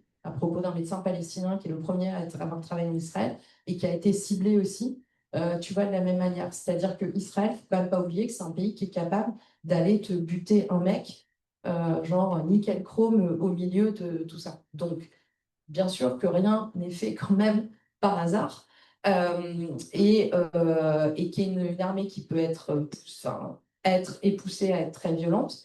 Mais à côté de ça, il y a toujours une espèce de ligne rouge sur les violences sexuelles. Et nous, pourquoi avec Denis Mukwege, on regardait ça un peu comme un cas de cobaye? C'est pas ça, mais c'est que du coup, on se disait, mais pourquoi? Et en fait, il y a deux choses. D'abord, c'est une armée très mixte, premièrement. Et deuxièmement, il y a une espèce de tabou là-dessus, une espèce de ligne rouge, qu'on le veuille ou pas, mais vraiment qui est placée, Et quand il y a eu quand il y a eu des situations où il y a eu des viols, etc., dans l'armée, il y a eu des réactions disciplinaires tout de suite. Et ça, c'est une réalité. Ils ont une espèce de réaction là-dessus. Et je trouve ça complètement lunaire parce qu'ils sont capables de dire ça, alors qu'ils sont capables de torturer comme jamais. Donc c'est très, je sais pas comment dire, c'est très schizophrène en fait comme position. Mais voilà, donc aujourd'hui, il n'y a pas énormément de choses nouvelles, si ce n'est que la différence qu'il y a eu quand même, c'est que après notamment le rapport de Pramila Patel, qui ne fait pas un travail d'enquête, hein, Pramila Patel, on a appelé un rapport d'information, elle n'établit rien parce qu'elle n'est pas enquêtrice, son bureau ne fait pas un travail de documentation, et elle a demandé à ce qu'il y ait un travail de documentation. La commission d'enquête ne peut pas rentrer en Israël, elle ne peut pas rentrer à Gaza non plus pour d'autres raisons, mais voilà, Israël ne veut pas de la commission d'enquête des Nations Unies et tout ça. Donc voilà, ils ont viré Human Rights Watch. Human Rights Watch, dans leur rapport sur le 7 octobre, qui est très bien, j'ai beaucoup travaillé avec eux, hein. Eux, ils se sont beaucoup opposés sur nous. Ils ont écrit à la fin, eux, dans leur rapport sur la question des violences sexuelles, ce que j'ai trouvé super bien. En fait, ils ont dit, voilà, nous, on ne saura jamais. Nous, on ne peut pas documenter là-dessus, on ne peut pas travailler là-dessus, sur cet angle-là. Par contre, on sait forcément, enfin, c'est pas forcément, je ne sais plus ce que c'est la phrase, mais ils disent, il y en a eu, quoi. Et ça, c'est vachement important. Et je finirai là-dessus. Pourquoi est-ce que je reviens? Parce qu'aujourd'hui, ici, on est à la Fondation des femmes, à la Cité Audacieuse. C'est que, pour moi, encore une fois, la question, c'est pas forcément l'ampleur des choses. Tout ça, c'est un travail qui... Et là, c'est un peu l'enquêtrice qui vous parle. C'est un travail qui se fait et qui prend du temps. Et qui, parfois, n'est pas possible. Et sur Israël, je pense que c'est très compliqué. Parce qu'il n'y a plus rien. Enfin, ils n'ont même pas fait d'autopsie. Enfin, c'est lunaire, hein. Alors après, on peut rentrer dans le pourquoi et tout là-dessus. Mais par contre, je pense que c'est hyper important. Il n'y a pas que là. Je vous dis, en Ukraine, ça fait moins de bruit. Moi, on m'a dit des choses, les Ukrainiens eux-mêmes m'ont raconté, des fois, n'importe quoi. Ton métier, heureusement, notre métier, c'est de regarder ce qui se passe, de vérifier, de pas... Voilà. Donc, c'est pas unique à ça. J'ai écouté des trucs au Congo qui étaient n'importe quoi. Ça arrive partout et c'est pas grave, en fait, c'est pas le sujet. Par contre, quand il s'agit particulièrement des femmes, et c'est ça que je vous parle, je raconte un peu dans mon livre, c'est que moi, quand je suis arrivée, que j'ai vu les associations féministes israéliennes, qui en plus étaient tous sous le choc, enfin, vous imaginez le truc, mais j'ai vu j'ai été marquée, mais là, je parle d'un truc très personnel, j'ai eu un peu honte en fait, parce qu'elles se sont senties abandonnées. Et en fait, qu'elles aient été véritablement ou pas, c'est pas la question en fait. Elles ont perçu qu'elles n'avaient pas été entendues. Et ça, j'ai trouvé que dans un monde, tu vois, de se tenir la main entre femmes et après d'aller voir qu'est-ce qui s'est passé exactement, est-ce qu'il y a eu... Ça, pour moi, il y a quelque chose qui s'est passé que je n'ai pas compris, moi. Parce que moi, je ne suis pas juive, je ne me suis pas posé la question, en fait. Moi, je suis allée en Israël, comme je vais au Congo, comme je vais au Soudan, j'en avais rien à carrer de la situation en Israël, de Netanyahou ou de je ne sais pas quoi, ou de tout le contexte. Ça n'était pas mon sujet. Mon sujet, c'était d'aller, écouter ces femmes, ce que je fais partout, et deux, d'essayer de voir qu'est-ce qu'on peut documenter, ce qu'on peut faire et ce qu'on essaie toujours de faire. C'est tout, en fait. Et c'est ce que je fais dans tous les pays du monde. Tous les pays concernés du monde. Et là, ça a posé problème. Et ça, je trouve que c'est très... moi, ça m'a beaucoup interrogée, ça. Je n'ai pas compris ce qui s'était passé. Et je pense qu'il faut qu'on fasse attention à ça. Parce que la voix, elle est la même partout. Après, on ait des opinions. Après, on mette le sujet sur un niveau beaucoup plus macro. Évidemment. Évidemment que la situation à Gaza, c'est une réponse... Enfin, pas le mot... Ça ne fait tellement rien dire, il n'y a tellement pas de mots en fait pour dire ce qui se passe à Gaza, mais qui est généré, je sais pas, je suis employé le mauvais mot par le 7 octobre, mais qui en fait touche à quelque chose de bien plus important que le 7 octobre et à une situation qui date de bien avant le 7 octobre. Par contre, ce que je ne peux pas entendre, moi, en tant que juriste, c'est qu'on m'explique que le 7 octobre est une légitime défense, par exemple. Moi, j'enseigne à la Sorbonne le droit de la légitime défense en droit international, la proportionnalité, tout. N'importe où dans le monde, il y a pas. Je vous rappelle que le 7 octobre, c'est un massacre de civils dans des conditions de violence atroces. Et je veux dire, je ne vois pas à quel moment on peut justifier un massacre de civils.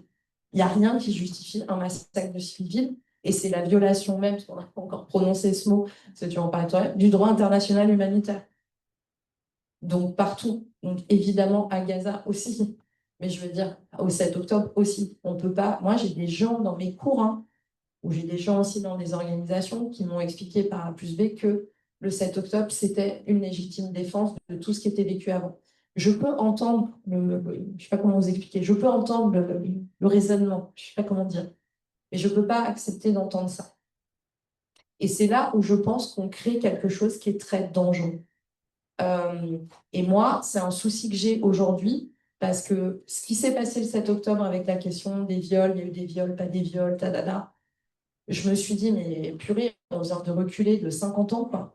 Enfin, je veux dire, on va considérer qu'une certaine parole de certaines femmes n'a pas de valeur parce qu'elle vient de quoi? D'un peuple colonisateur, de je sais pas quoi, d'une histoire, mais de quoi on parle? Voilà. Moi, je peux pas entendre des choses comme ça. Parce que c'est pas comme ça que je les regarde, ces filles-là, au moment où je leur parle. Et de l'autre côté, les fondations du droit international humanitaire, comme tu disais, on voit bien, sont explosées aujourd'hui, depuis longtemps déjà, mais là, vraiment. Et là, on peut se poser la question de se dire, qu'est-ce qu'on fait aujourd'hui pour que le droit international humanitaire puisse s'appliquer? Et on voit bien que Gaza, c'est quand même quelque chose d'insupportable, mais à un point, mais il n'y a plus de mots, quoi. Voilà, pardon, je suis partie dans un truc là, mais ça me fait du bien de vous le dire. Parce que je pense qu'il faut qu'on se raccroche à des choses, quoi, je veux dire. Et je pense qu'il faut qu'on se raccroche à l'état de droit. Je pense qu'il faut qu'on se raccroche aussi. Enfin, vous voyez, moi, je ne suis pas une militante, machin, mais purée, la sororité des femmes, quand même, ça a un petit peu un sens pour moi, quoi. Et pour autant, c'est pas parce que j'écoute quelqu'un que je la crois et que j'établis ce qu'elle dit. Mais moi, j'essaie d'écouter tout le monde de la même manière. Et là, il y a quelque chose qui s'est passé qui n'a pas été, quoi. Aujourd'hui, on est rétabli. Aujourd'hui, on dit oui, il y a des viols, machin. Voilà. Mais voilà, maintenant, établir combien il y a eu de personnes violées, par exemple, le 7 octobre, moi, je pense, gens qui disent je sais pas quoi, je lis un livre, on dit il y a 320 femmes violées, ça, je pense que pas du tout. Mais je pense qu'on ne le saura jamais.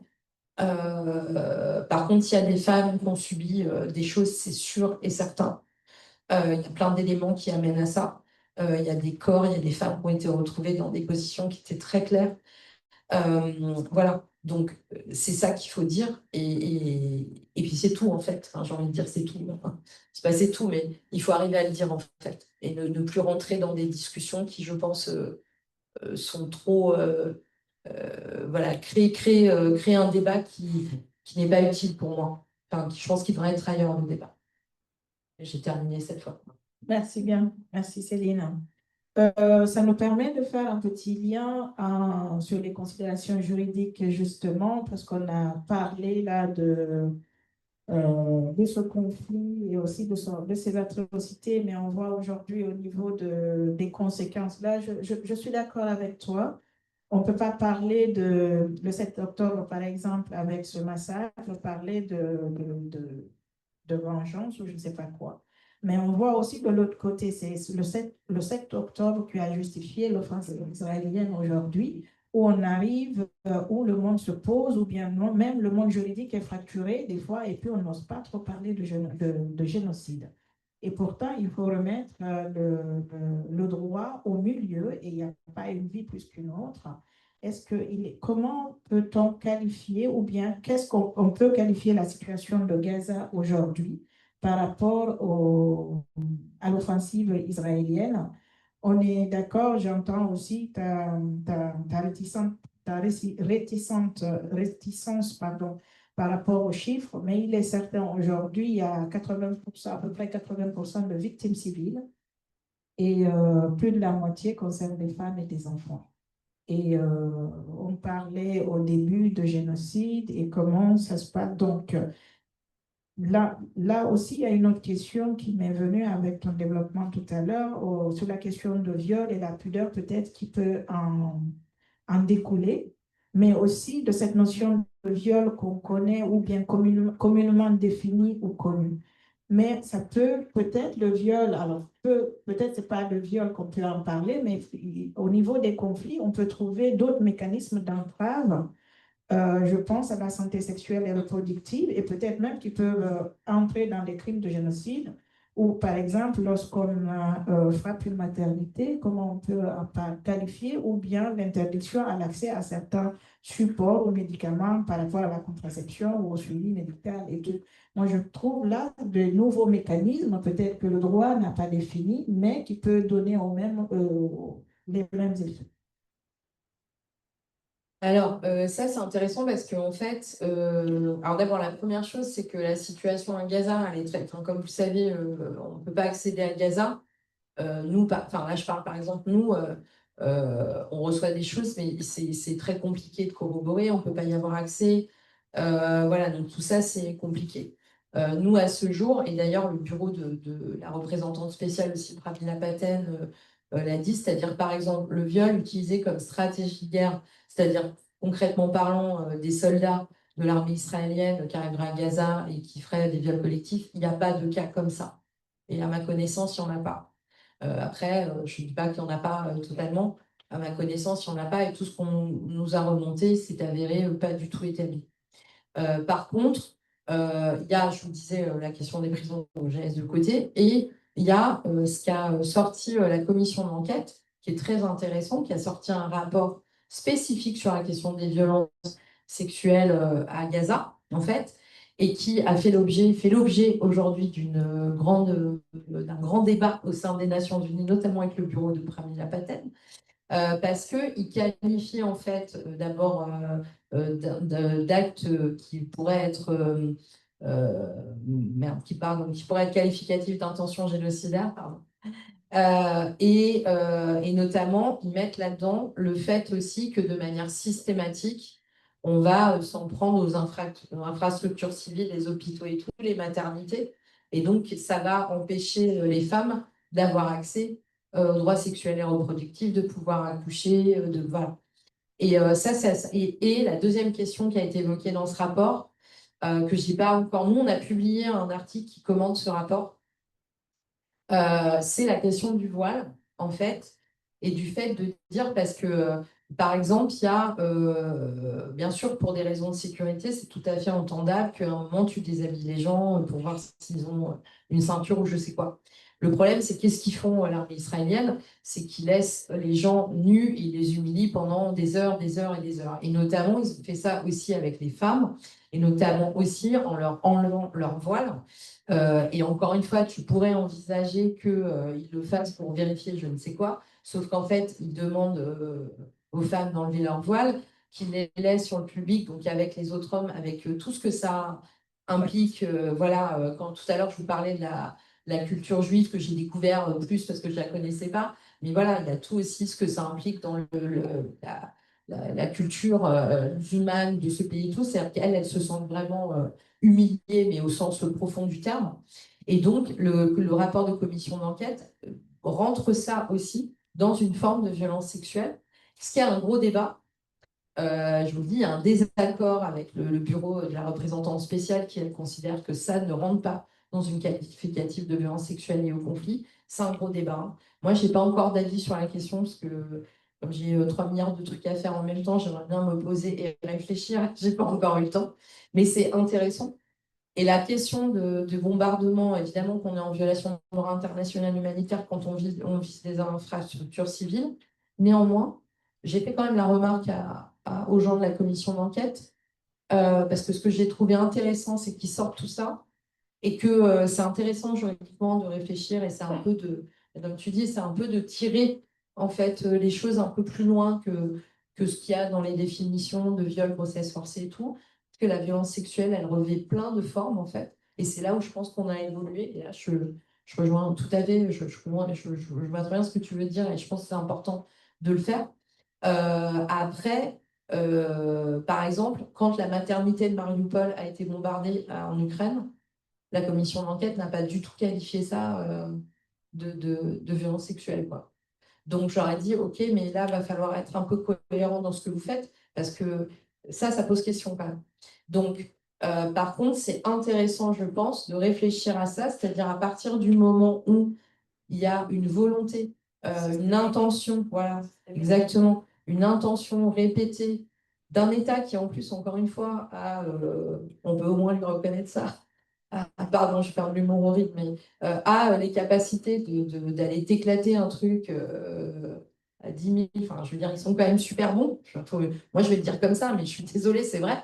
Donc, en fait, ils vous prennent encore plus pour des débiles, quoi. Parce que de dire non, voilà, c'est dommage collatéral, etc. Non, là, il y a une intentionnalité systématique de viser ces infrastructures-là et donc d'empêcher, et par ça a pour conséquence un impact très fort sur voilà, les droits sexuels et reproductifs des femmes, et ça impacte les femmes, et ça impacte les enfants, et ça impacte les naissances, etc. Donc ça, c'est une vraie question qui va être importante à poser. De la même manière, par exemple, des attitudes des soldats de Tsahal, de l'armée israélienne, qui, je ne sais pas si vous avez vu, à un moment, ça a été vite arrêté, ça quand même, parce qu'il y a eu une réaction, mais qui rentrait dans les maisons. Je ne sais pas si vous avez vu ces vidéos, ils prenaient les soutiens-gorge des femmes, leur lingerie, puis vous n'avez pas vu ça? Et ils les mettaient, ils se filmaient et tout. Donc tout ça, c'est des trucs qui très avec à vocation d'humiliation, donc voilà, donc là, il y a un travail à faire énorme sur Gaza, sur ce qui se passe à Gaza. Maintenant, nous, voilà, on essaye de faire remonter des choses. C'est très compliqué. C'est très compliqué quand on n'est pas sur place, sur un travail d'enquête. C'est pour ça qu'aujourd'hui, la technologie, elle est quand même super importante parce que parler de forensic architecture, c'est dingo ce qu'ils font. Et c'est vachement important aussi. Parce que là encore, enfin, moi, en ce moment, je suis un peu. Je me réveille la nuit, mais vraiment, parce que je pense que la question de la désinformation aujourd'hui et la question des faits, c'est quand même un vrai problème. Nous, ça nous impacte dans notre travail parce qu'à un moment, on voit bien que même les faits ils deviennent insignifiants en fait face à une idéologie quelle qu'elle soit. On va pouvoir te remettre en cause, je sais pas quoi, ou d'avoir une narrative quand on a Forensic Architecture qui dit bon ben voilà, 1, 2, 3, 4 avec des choses qui sont hyper tangibles, voilà, où il n'y a pas bah, ça, c'est hyper important pour qu'on comprenne ce qui se passe, quoi. Merci bien, merci Céline pour toutes ces précisions. Et oui, c'est intéressant de voir dans l'avenir comment arriver à clarifier certaines choses, comme on a vu, la destruction systématique et bien qualification et autres. Merci bien, donc on peut se prêter, il nous reste là. Merci. Je demande à l'applaudir à Lisa. Et on a une demi-heure de questions à peu près. Donc oui. Merci. Le micro en question de... Ouais, bien sûr. Ah oui, je vais parler de ça aussi.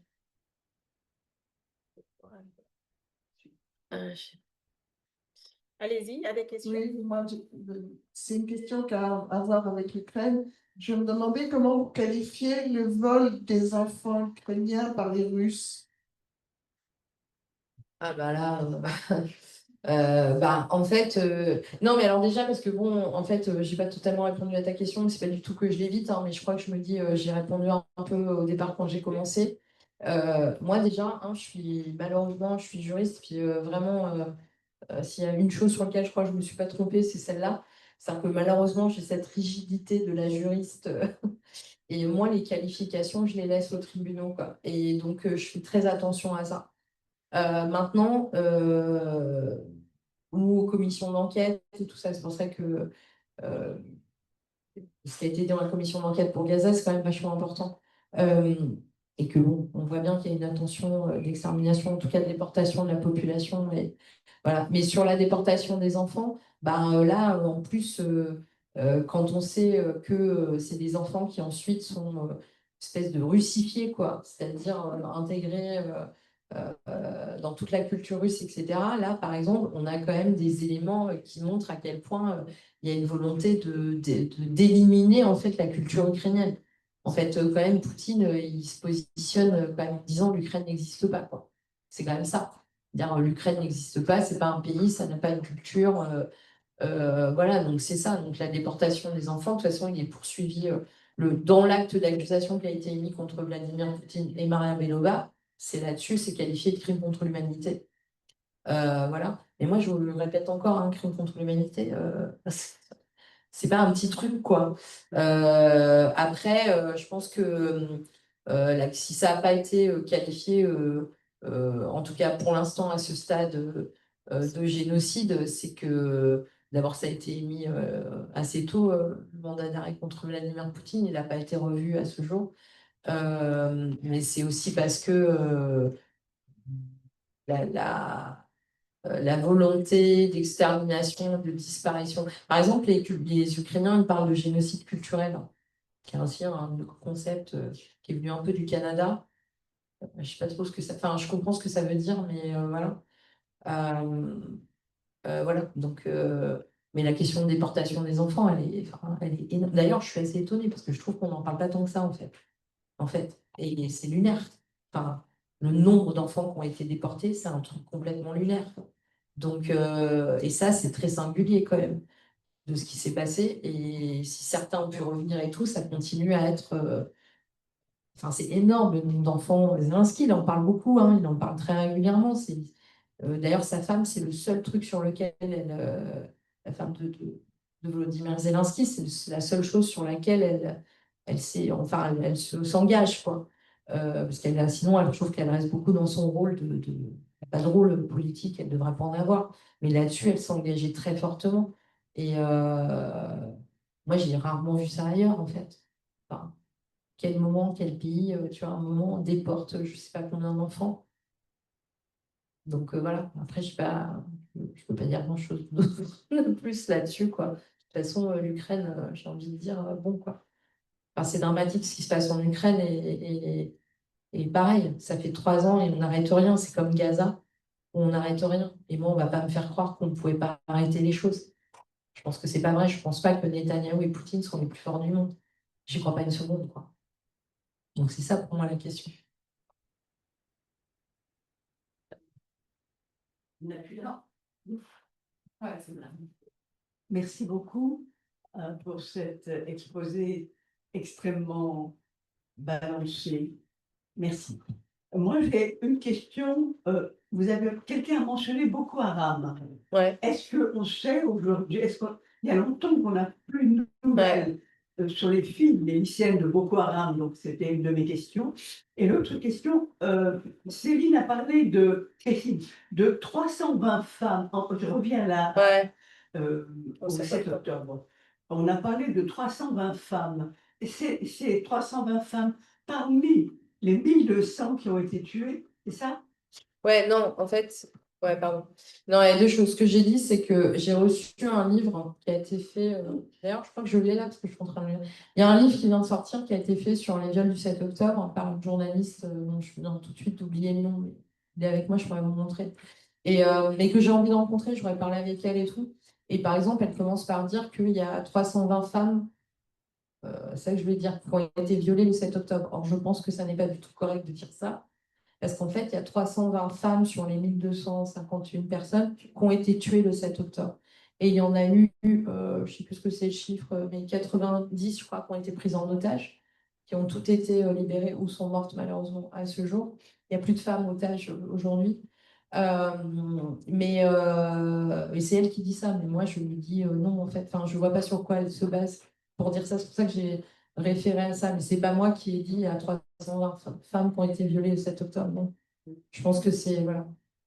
Et sur la question d'avant qui était Boko Haram, non, c'est intéressant parce que bah, justement, le livre que je viens de sortir, il y a un chapitre là-dessus sur le travail que je fais au Nord Nigeria depuis très longtemps. Donc, je travaille au Nord Nigeria depuis 2010 avec tous les débuts de Boko Haram. Moi, j'ai rencontré les, euh, les dirigeants de Boko Haram pour négocier les libérations de filles et tout ça.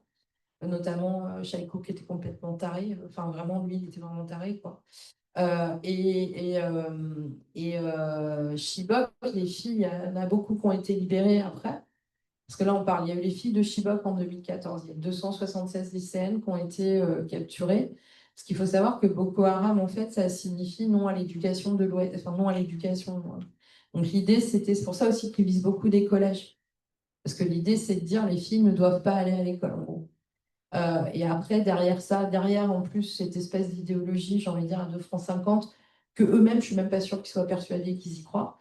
C'est-à-dire que ce qu'ils font aussi, c'est qu'ils rappellent les filles pour les marier, etc., aux soldats, parce qu'ils les promettent aux soldats. Donc, c'est ça qui se passe. Et les filles de Chibok, il y en a beaucoup qui ont été libérées. Je réponds dans mon livre, là, je parle notamment d'une Fatimatou qui a été libérée. Alors, il y a eu toute la question des enfants. Il y a eu toute la question où, en fait, elles sortaient et comme elles avaient eu des enfants nés de ces viols, les familles ne voulaient pas les reprendre, en tout cas, elles ne voulaient pas reprendre les enfants. Elles ont mais comme les Yazidis, par exemple, en Irak.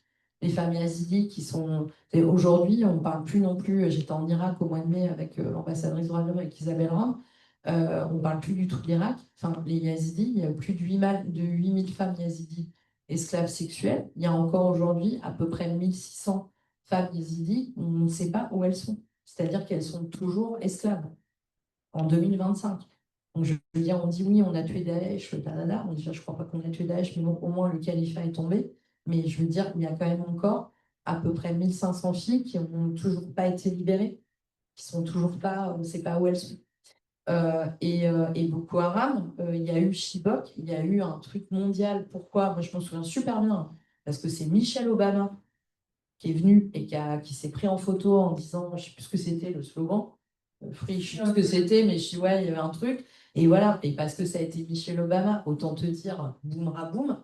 Et donc, il y a eu un truc énorme international. Mais après, tout est retombé. Le Nigeria, on n'en parle pas. Moi, j'y étais en avril la dernière fois, là, j'y retourne dans 2 semaines. J'ai vu des filles qui sortent maintenant de captivité de Boko Haram. Boko Haram est toujours là. Enfin, je veux dire, c'est moins puissant, etc., mais ils sont toujours là. Il y a des filles qui sortent de captivité qui ont passé 10 ans. Et c'est ces filles-là avec qui qu'on voit et qu'on prend en charge, etc. Donc, il y a aussi une question, évidemment, de médias. Il y a une question de. Ça aussi, je disais tout à l'heure, bien sûr qu'aujourd'hui, il y a 2 conflits majeurs, russo-ukrainiens et israélo-palestiniens, et bon, à juste titre, c'est des énormes conflits. Et puis, il y a un moment, il va falloir qu'on arrive à trouver la paix, quoi.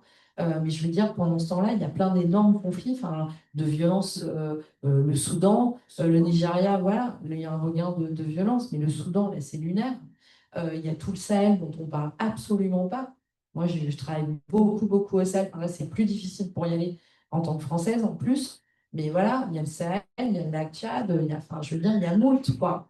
Il y a ce que fait Wagner, qui s'appelle maintenant Africa Corps, au Mali et partout. Des exactions. On pense que Wagner est mort, mais Wagner est mort de rien du tout. L'autre, il a réglé ses comptes, il a fait sauter Prigogine, je ne sais plus de quoi, dans son avion, dans son hélicoptère. Il a intégré, en fait, Wagner et ses méthodes.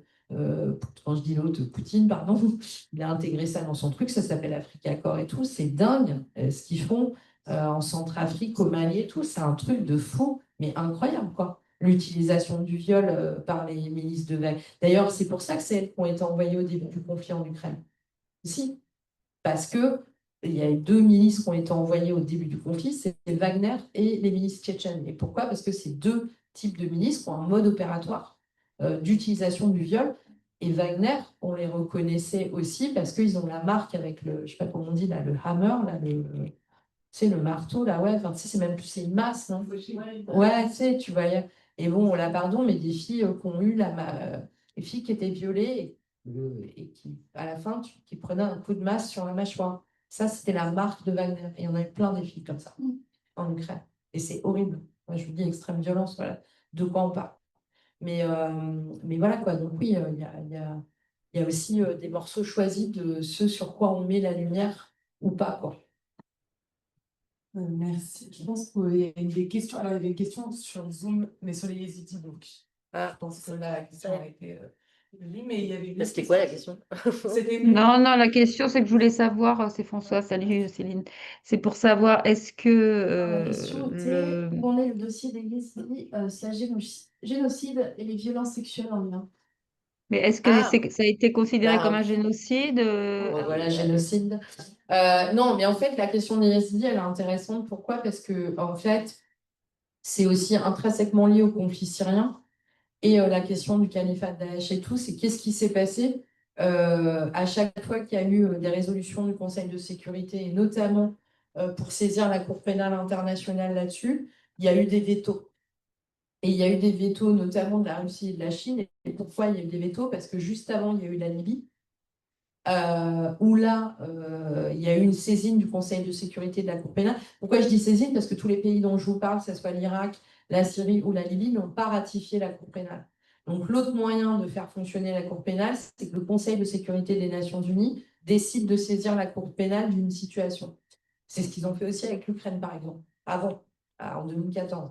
Et la Libye, ça a été fait. Et c'est pour ça moi, j'ai beaucoup travaillé en Libye. Je travaille toujours beaucoup en Libye, d'ailleurs. Donc la Cour pénale internationale est compétente sur la Libye, sauf qu'après, comme ça a été un peu un naufrage, la Libye post-Kadhafi, là, la Russie et la Chine, ils ont dit, OK, les gars, c'est terminé. Et donc, il n'y a plus rien. Donc, le problème du conflit en Irak et en Syrie, c'est qu'il n'y a pas de voix devant la Cour pénale internationale. Mais s'agissant des Yazidis, par exemple, et d'autres minorités irakiennes d'ailleurs, parce qu'on parle beaucoup des Yazidis, mais il y a d'autres minorités irakiennes, moi, je pense que là, par exemple, les éléments qualificatifs qui pourraient amener à la qualification d'un génocide sont quand même assez clairs parce qu'il y a eu une volonté spécifique de viser cette communauté qui est quand même qui en plus n'est pas très nombreuse, et de tuer les hommes, d'exterminer les hommes et d'esclavagiser les femmes. Donc là, bien sûr qu'on est sur quand même des actions à intention génocidaire. Il y a quand même la volonté de faire disparaître tout ça parce qu'on les a considérés comme des mécréants et comme des gens qui avaient parce qu'ils sont quand même musulmans à la base, des yazidis, sauf qu'ils ont une espèce de pratique qu'on considère un peu, je sais pas, satanique, je ne sais même pas comment ils considèrent ça. Mais voilà. Mais la question, là, va y avoir un procès, nous on est partie civile. Il y a 2 procès qui arrivent en France qu'aujourd'hui, il y a la compétence universelle, quand même. Il y a eu des procès sur la question des Yazidis en Allemagne, en Suède, où ils ont été beaucoup plus en avance que nous. Là, ce n'est pas encore audiencé, mais il y a un procès congolais qui est audiencé en novembre, donc on est partie civile, dans lequel je témoigne. Et il y a, on attend la date, il y a le procès pour le coup d'une revenante française qui était mariée à un type de Daesh et qui a eu des esclaves yazidis, dont nous, on gère une des dernières, il reste une survivante qui est en Irak. Ça va être le premier procès pour génocide. Elle va être poursuivie pour génocide. On s'est battu pour qu'il y ait cette qualification-là, du fait qu'elle a participé, complicité de génocide, pardon, du fait qu'elle a participé au fait à avoir des esclaves yazidis chez elle, quoi. Et qu'à un moment, les femmes, elles ne peuvent pas dire ah non, mais moi, je ne savais pas. Dire, souvent, les femmes, elles ont beaucoup maltraité les victimes yézidis. J'en parle aussi dans mon livre, je raconte les filles, ce qu'elles racontent. Je suis 2 secondes sur les yézidis parce que quand même, aujourd'hui, on a un président en Syrie que moi j'appelle Al-Joulani parce que c'est son nom et pas Al-Shera, et parce qu'aujourd'hui il met une cravate et il change de nom. Mais par exemple, Al-Joulani, qui est le cofondateur de Al-Nosra, je vous rappelle, il y a beaucoup d'éléments qui amènent à penser, en plus que penser pour être très honnête, mais qui les Yazidis, j'explique aussi dans mon livre, c'est l'esclavage sexuel, c'est une chose, mais ça a été un business énorme dont on n'a aucune, enfin, on ne se rend pas compte. Il y a des filles, moi j'ai parlé des filles qui ont été vendues 15 ou 17 fois. À chaque fois, c'est 10 000 ou 15 000 $. Donc je vous laisse sortir vos calculettes, vous avez compris que je n'étais pas très bonne à ça. Non, mais je rigole, mais enfin, je veux dire, il y a un enjeu aussi financier. Et notamment, le président actuel syrien, il aurait, c'est voilà, quelqu'un qui a été important dans, je vais dire ça comme ça, dans la gestion économique de l'esclavage des Yazidis, qui a permis d'ailleurs de financer une grande partie Al-Nosra, qu'il a co-créé et tout ça. Mais il y a des enjeux aussi économiques qui sont importants à comprendre. On n'est pas que dans l'annihilation et la violence, etc. Derrière, il y a d'autres enjeux. Et je ne sais pas si vous aviez vu, parce qu'évidemment, l'armée israélienne s'en était faite des gorges chaudes, mais à Gaza, à un moment, il y a quelques temps, je ne sais plus quand c'était, il y a une Yazidi qui a été libérée par l'armée israélienne, qui se retrouvait qui était dans une famille à Gaza depuis des années. Donc, je veux dire, il y a des filles qui sont encore, il y en a beaucoup qui sont en Tunisie, en Arabie Saoudite, etc., dont on ne sait pas, on ne sait même pas, elles sont peut-être mortes, mais il manque quand même encore presque 1800, je crois, filles qui n'ont pas été retrouvées. Et après, ce que je vous disais tout à l'heure, il y a la question des enfants. Il y a un film qui est très, très bien, je ne sais plus comment ça s'appelle, Pascal Brugno, je sais plus, sur toute la difficulté qu'ont ces filles pour rentrer, et elles ont des enfants, et qu'en fait, les familles ne veulent pas les enfants. Parce qu'en plus, du père, ils deviennent musulmans par le père, pour le coup. Et les familles, surtout, n'en veulent pas. Et ça aussi, et ça arrive aussi au Nigeria pour d'autres raisons. Et là, on revient à cette question de la femme, des femmes, c'est-à-dire que, en fait, tu as vécu tout ça. Je ne sais même pas comment on peut s'arrêter 2 secondes, fermer les yeux et réfléchir à été esclave sexuelle, voilà. Et en plus, quand tu rentres, on te dit, bah, tu peux rentrer, mais sans tes enfants. Tu vas abandonner tes enfants. C'est ça qu'elles vivent, les filles. C'est atrocissime, quoi. Voilà. Merci bien. Pardon. Merci. Peut-être on va prendre une dernière question. Il y a une question au niveau du chat. Alors, on prend les 2 dernières questions parce qu'on est un petit peu court sur le temps. D'accord. Merci. Nous avons Monique Dantal du réseau Féministe Rupture qui souhaiterait intervenir à l'oral. Voilà. OK. Très bien. Alors, très bien, Monique, on t'écoute. D'accord, oui, bonjour. Donc Monique Dantal, animatrice du réseau Féministe Rupture qui est membre de la Clé. Moi, je voudrais revenir sur la première partie de la réunion de ce soir, c'est-à-dire par rapport à la question de la reconnaissance des viols en temps de guerre. Donc pas du point de vue du droit, mais par contre pour réinscrire cette question-là dans les luttes féministes qui se sont produites pour arriver à le faire reconnaître. Alors, comme j'ai vécu toute cette période, je tenais à vous le communiquer pour faire un petit peu passation et transmission de notre mémoire. Donc, les premières en fait connaissances que nous avons eues sur la question des viols en temps de guerre, ça a été dans le début des années 90, c'était dans la période de la guerre en ex-Yougoslavie. Et à partir de là, nous avons créé à plusieurs associations féministes un collectif qui s'est appelé Collectif de solidarité, collectif féministe contre les viols en temps de guerre et de solidarité avec les femmes en ex-Yougoslavie. Et puis il y a eu le génocide en 1994 au Rwanda, et en fait ça n'a fait que conforter évidemment la nécessité de mener ces luttes par rapport à ça.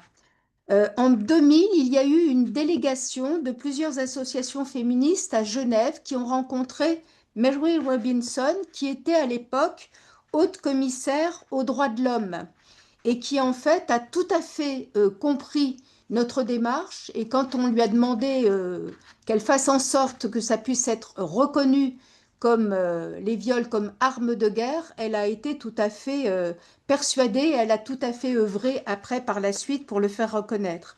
Donc je veux dire que ça c'est assez important de voir que par exemple ça a beaucoup contribué par la suite à avoir les résolutions 1325 et 1318 dans les textes internationaux. Et en plus, ce que nous avions demandé à Mary Robinson, c'est que ce ne soit pas seulement une reconnaissance des viols en temps de guerre, mais que, y compris, tous les organes et les structures de négociation en fin de conflit soient composés à parité entre femmes et hommes. Et là, de ce point de vue-là, tout reste encore à faire, hein. La conclusion. Merci bien, Monique, pour cet éclairage et cette partie historique qui est très importante. Merci bien. Alors, on va prendre une petite dernière question et après, merci. Bonjour, bonsoir. Je voulais juste savoir comment vous qualifieriez l'embargo. Par exemple, les États-Unis ont fait un embargo sur Cuba et interdisait et disait que tous les pays qui allaient établir des commerces avec Cuba ne pourraient plus commercer avec les États-Unis. Donc c'était vraiment un embargo radical. Et donc ça va affamer une population. Et donc je voulais savoir comment est-ce que vous qualifiez ce type d'acte politique, économique, social, parce que cet embargo a duré très longtemps. Je crois qu'il y a toujours un embargo d'ailleurs, et surtout sur l'idée que si vous commercez, si les États vont commercer avec les Cubains, nous, avec les États-Unis, on va arrêter de commercer avec eux. Donc c'est vraiment radical. Donc comment est-ce qu'on peut... Alors, je ne suis pas du tout spécialisée en embargo. Après, là, ça relève aussi du droit domestique américain. C'est comme le Patriot Act qui prennent et tout. Donc, d'abord, je pense qu'il a été aboli, non, l'embargo sur Cuba, me semble-t-il, non? Je sais pas. Mais de toute façon, c'est même pas le sujet, on va dire. Mais après, là, c'est un acte d'un État. Enfin, je sais rien, mais si un État souverain peut prendre son cadre législatif qui lui permet de prendre cette décision, il n'y a pas, enfin, il n'y a pas grand-chose qu'on puisse faire, en fait, parce que là, on est dans une espèce de rapport de force, en fait. Quand il fait ça, j'entends bien ce qu'on dit. Après, je ne sais pas, si la question, c'est est-ce que ça peut être qualifié de crime international, le fait de prendre une décision politique, de poser un embargo sur un pays en tant qu'État, je ne suis pas sûre, quoi, je ne pense pas. Après, tout dépend des. Mais, mais franchement, là, pour le coup, c'est pas du tout mon domaine. Non, mais c'est intéressant comme question. Hein, Ah oui, ben oui. Ça pourrait être considéré comme un crime contre l'humanité. Tout dépend On quand a même. une population, la femme, enfant. Enfin, tout Cuba n'est pas mort de famine avec l'embargo. C'est-à-dire que c'est très très difficile. Ouais. Non, ça, je l'entends. Non, mais clairement. Mais après, je ne sais pas. Pour être intéressant, mais je ne suis pas sûre que ça rentre dans la définition forcément du crime contre l'humanité. Mais je ne sais pas, mais c'est une question qui est intéressante. Je suis désolée de la réponse, pas super. Par curiosité. Ouais, non, mais c'est une question intéressante. Je vais me plonger, je vais regarder un peu plus là-dessus. Il y a une dernière question. On m'a promis que ce serait très court. Ok. On m'a promis. Bonsoir. Du coup, ma question, c'était par rapport à la collecte de données, notamment par exemple dans des territoires comme à Gaza. Comment est-ce que vous faites pour collecter des données, par exemple, quand vous dites que l'armée israélienne, quand il n'y a pas de stratégie particulière derrière le viol, comment est-ce que vous faites pour collecter des données, sachant qu'on sait que les personnes ne vont rentrer?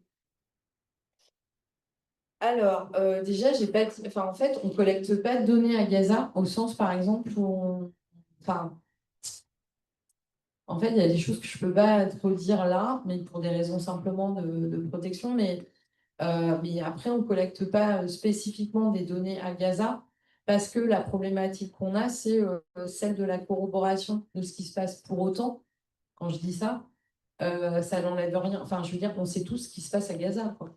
Je veux dire, c'est assez clair. Aujourd'hui, on vit à l'ère du satellite, etc.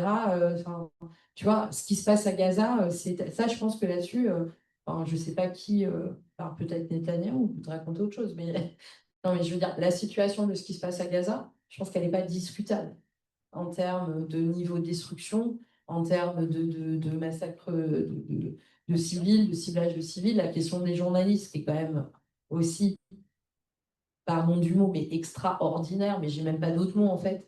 J'étais avec le président de l'RSF en Bosnie il y a 2 semaines. Il y a un moment, on parlait de ça parce que voilà, on continue à dire qu'il n'y a pas de ciblage des journalistes. Ah bon? Bon. Donc, ce que je veux dire, voilà, mais ça répond pas à la question. Après, sur la collecte des données, par contre, on a des choses qui nous remontent. Et quand je dis, d'abord, attention, parce que je sais que ça, sur ce sujet-là, après, ça part. Voilà, mais j'ai pas dit, je ne suis pas en train de dire, oh là là, Tsahal ne viole personne. C'est pas ce que je dis. Je dis qu'aujourd'hui, dans le cadre des opérations à Gaza, il n'y a pas il n'y a pas d'éléments pour l'instant qui nous permettent de dire que le viol est utilisé comme une arme stratégique comme il l'est en Ukraine, par exemple. Pour faire un exemple, une comparaison. C'est tout. Après, j'ai parlé juste avant des autres formes de violence et d'humiliation, etc., etc. Et de toute façon, de manière générale, de ce qui se passe à Gaza. Donc voilà, mais après, c'est un peu le problème, effectivement, c'est qu'on ne peut pas. Il y a des choses qu'on peut. Enfin, on peut et on ne peut pas corroborer, quoi. Attention aussi, quand je parle de corroboration, c'est que tu n'es pas obligé non plus d'être forcément sur le terrain pour corroborer quelque chose. Alors là, c'est un autre sujet, mais ça pourrait faire l'objet de. Moi, je pense qu'il faut de la pédagogie et je vois à quel point, par exemple, enquêter et documenter un crime, c'est très méthodique. Et tu peux arriver à établir l'existence d'un crime sans être jamais allé sur place. Par contre, tu as besoin de corroborer ce qu'on dit. Un témoignage seul n'est pas un élément de preuve, même s'il apporte des éléments importants. Donc, quand je parle de corroboration, c'est ça. Et en fait, il y a des choses qu'on corrobore à Gaza. Mais c'est difficile parce que, et même pour eux, enfin, et là on le voit, et c'est là où c'est génial, le documentaire a fini là-dessus. Mais même pour eux, enfin, je veux dire, ils sont en train de survivre tous les jours.